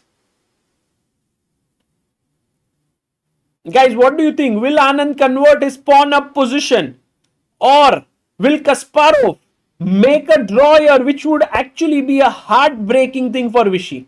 I mean, if you win a piece after 8 moves and then Kasparov is able to hold it, that would be just insanely heartbreaking.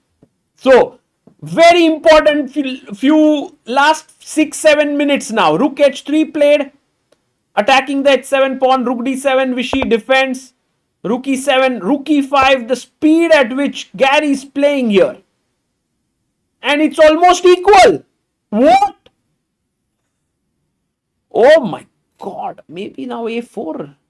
a4. Break the structure.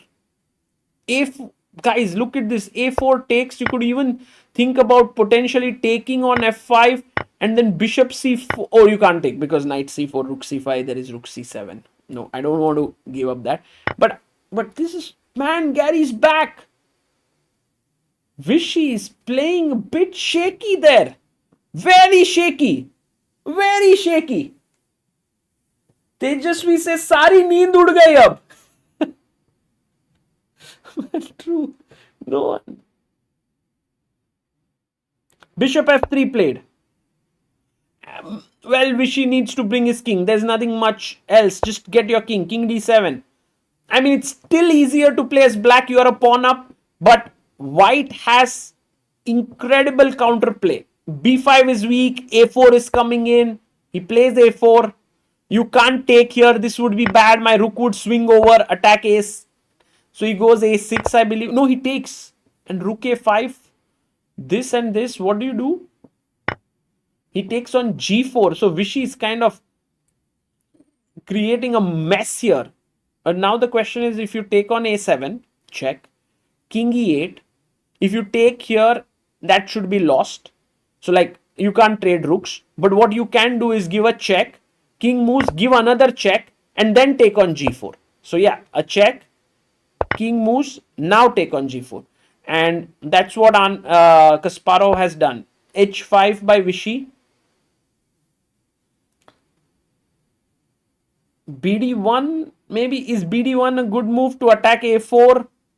Still, black's position seems to be for choice, right? Like king f6, f5, if this pawn is weak, I could use these pawns to push down the board. E pawn is strong.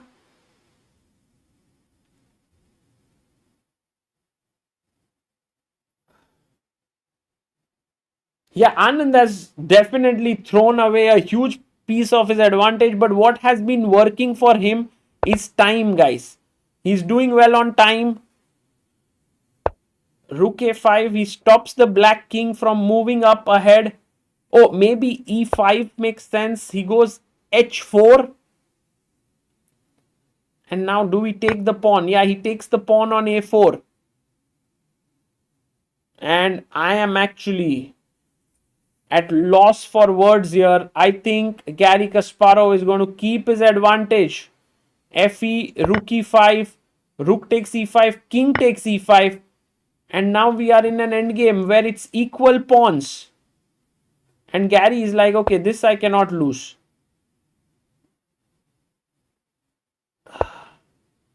Pretty sure Vishy is not happy with himself. Takes on c4, knight c4.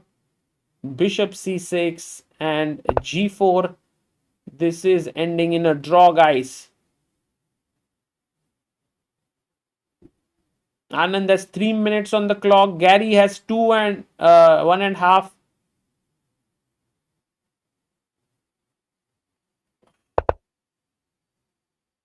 Draw. Oh, there is no way you can offer a draw before 60th move, I think. There's no way to offer a draw, so they are playing on. Takes. c4, he takes here. Bishop c4. And finally, a draw is agreed there. Oh my goodness. Can't just believe what happened.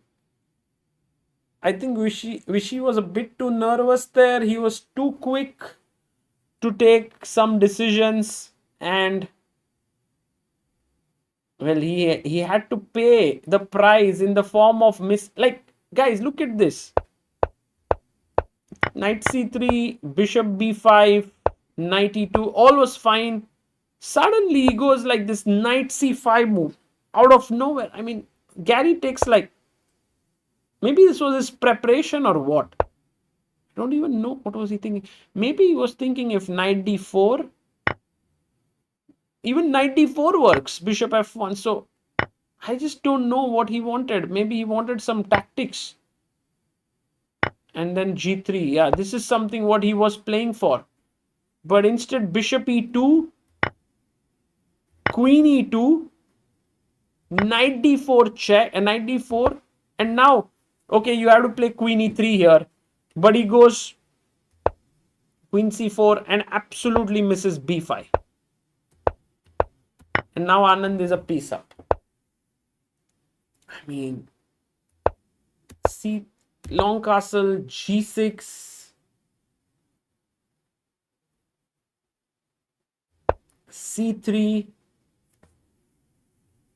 Okay, after c3, this is where Anand should have taken some time. I think this is where he played his next move and lost some edge.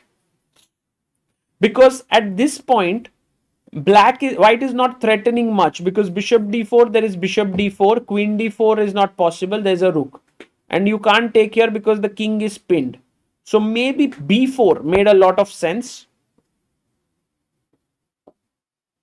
King b1 makes some sense because you know you want to, but b takes c3, b takes c3, and I'm wondering how can we win this. Maybe just queen b5 check, right? Queen b5 check and it's over. You trade the queens and you move your piece up. Yeah, this move, knight e7. I mean, Vishy was having 4 minutes 22 seconds. He rushed. He just took 2 seconds to make this move. Why did he have to play 2 in 1 second? Yeah, 5 plus 3 was the time. But yeah, this was, I think, a key moment here when he played knight e7, then g4. Now already it's a bit tricky. Knight d5 he played. He was like, okay, I'm ready to go into this endgame, which is okay. It's possible, but again, you have to be careful now at this point. What next? He goes c5. Maybe it's okay. Knight c4. He played too quickly here, and Garry now found this move. Rook h3, rook e3, rook e5. Insane. Yeah. I guess even here, if you are a bit calm, you find rook h8.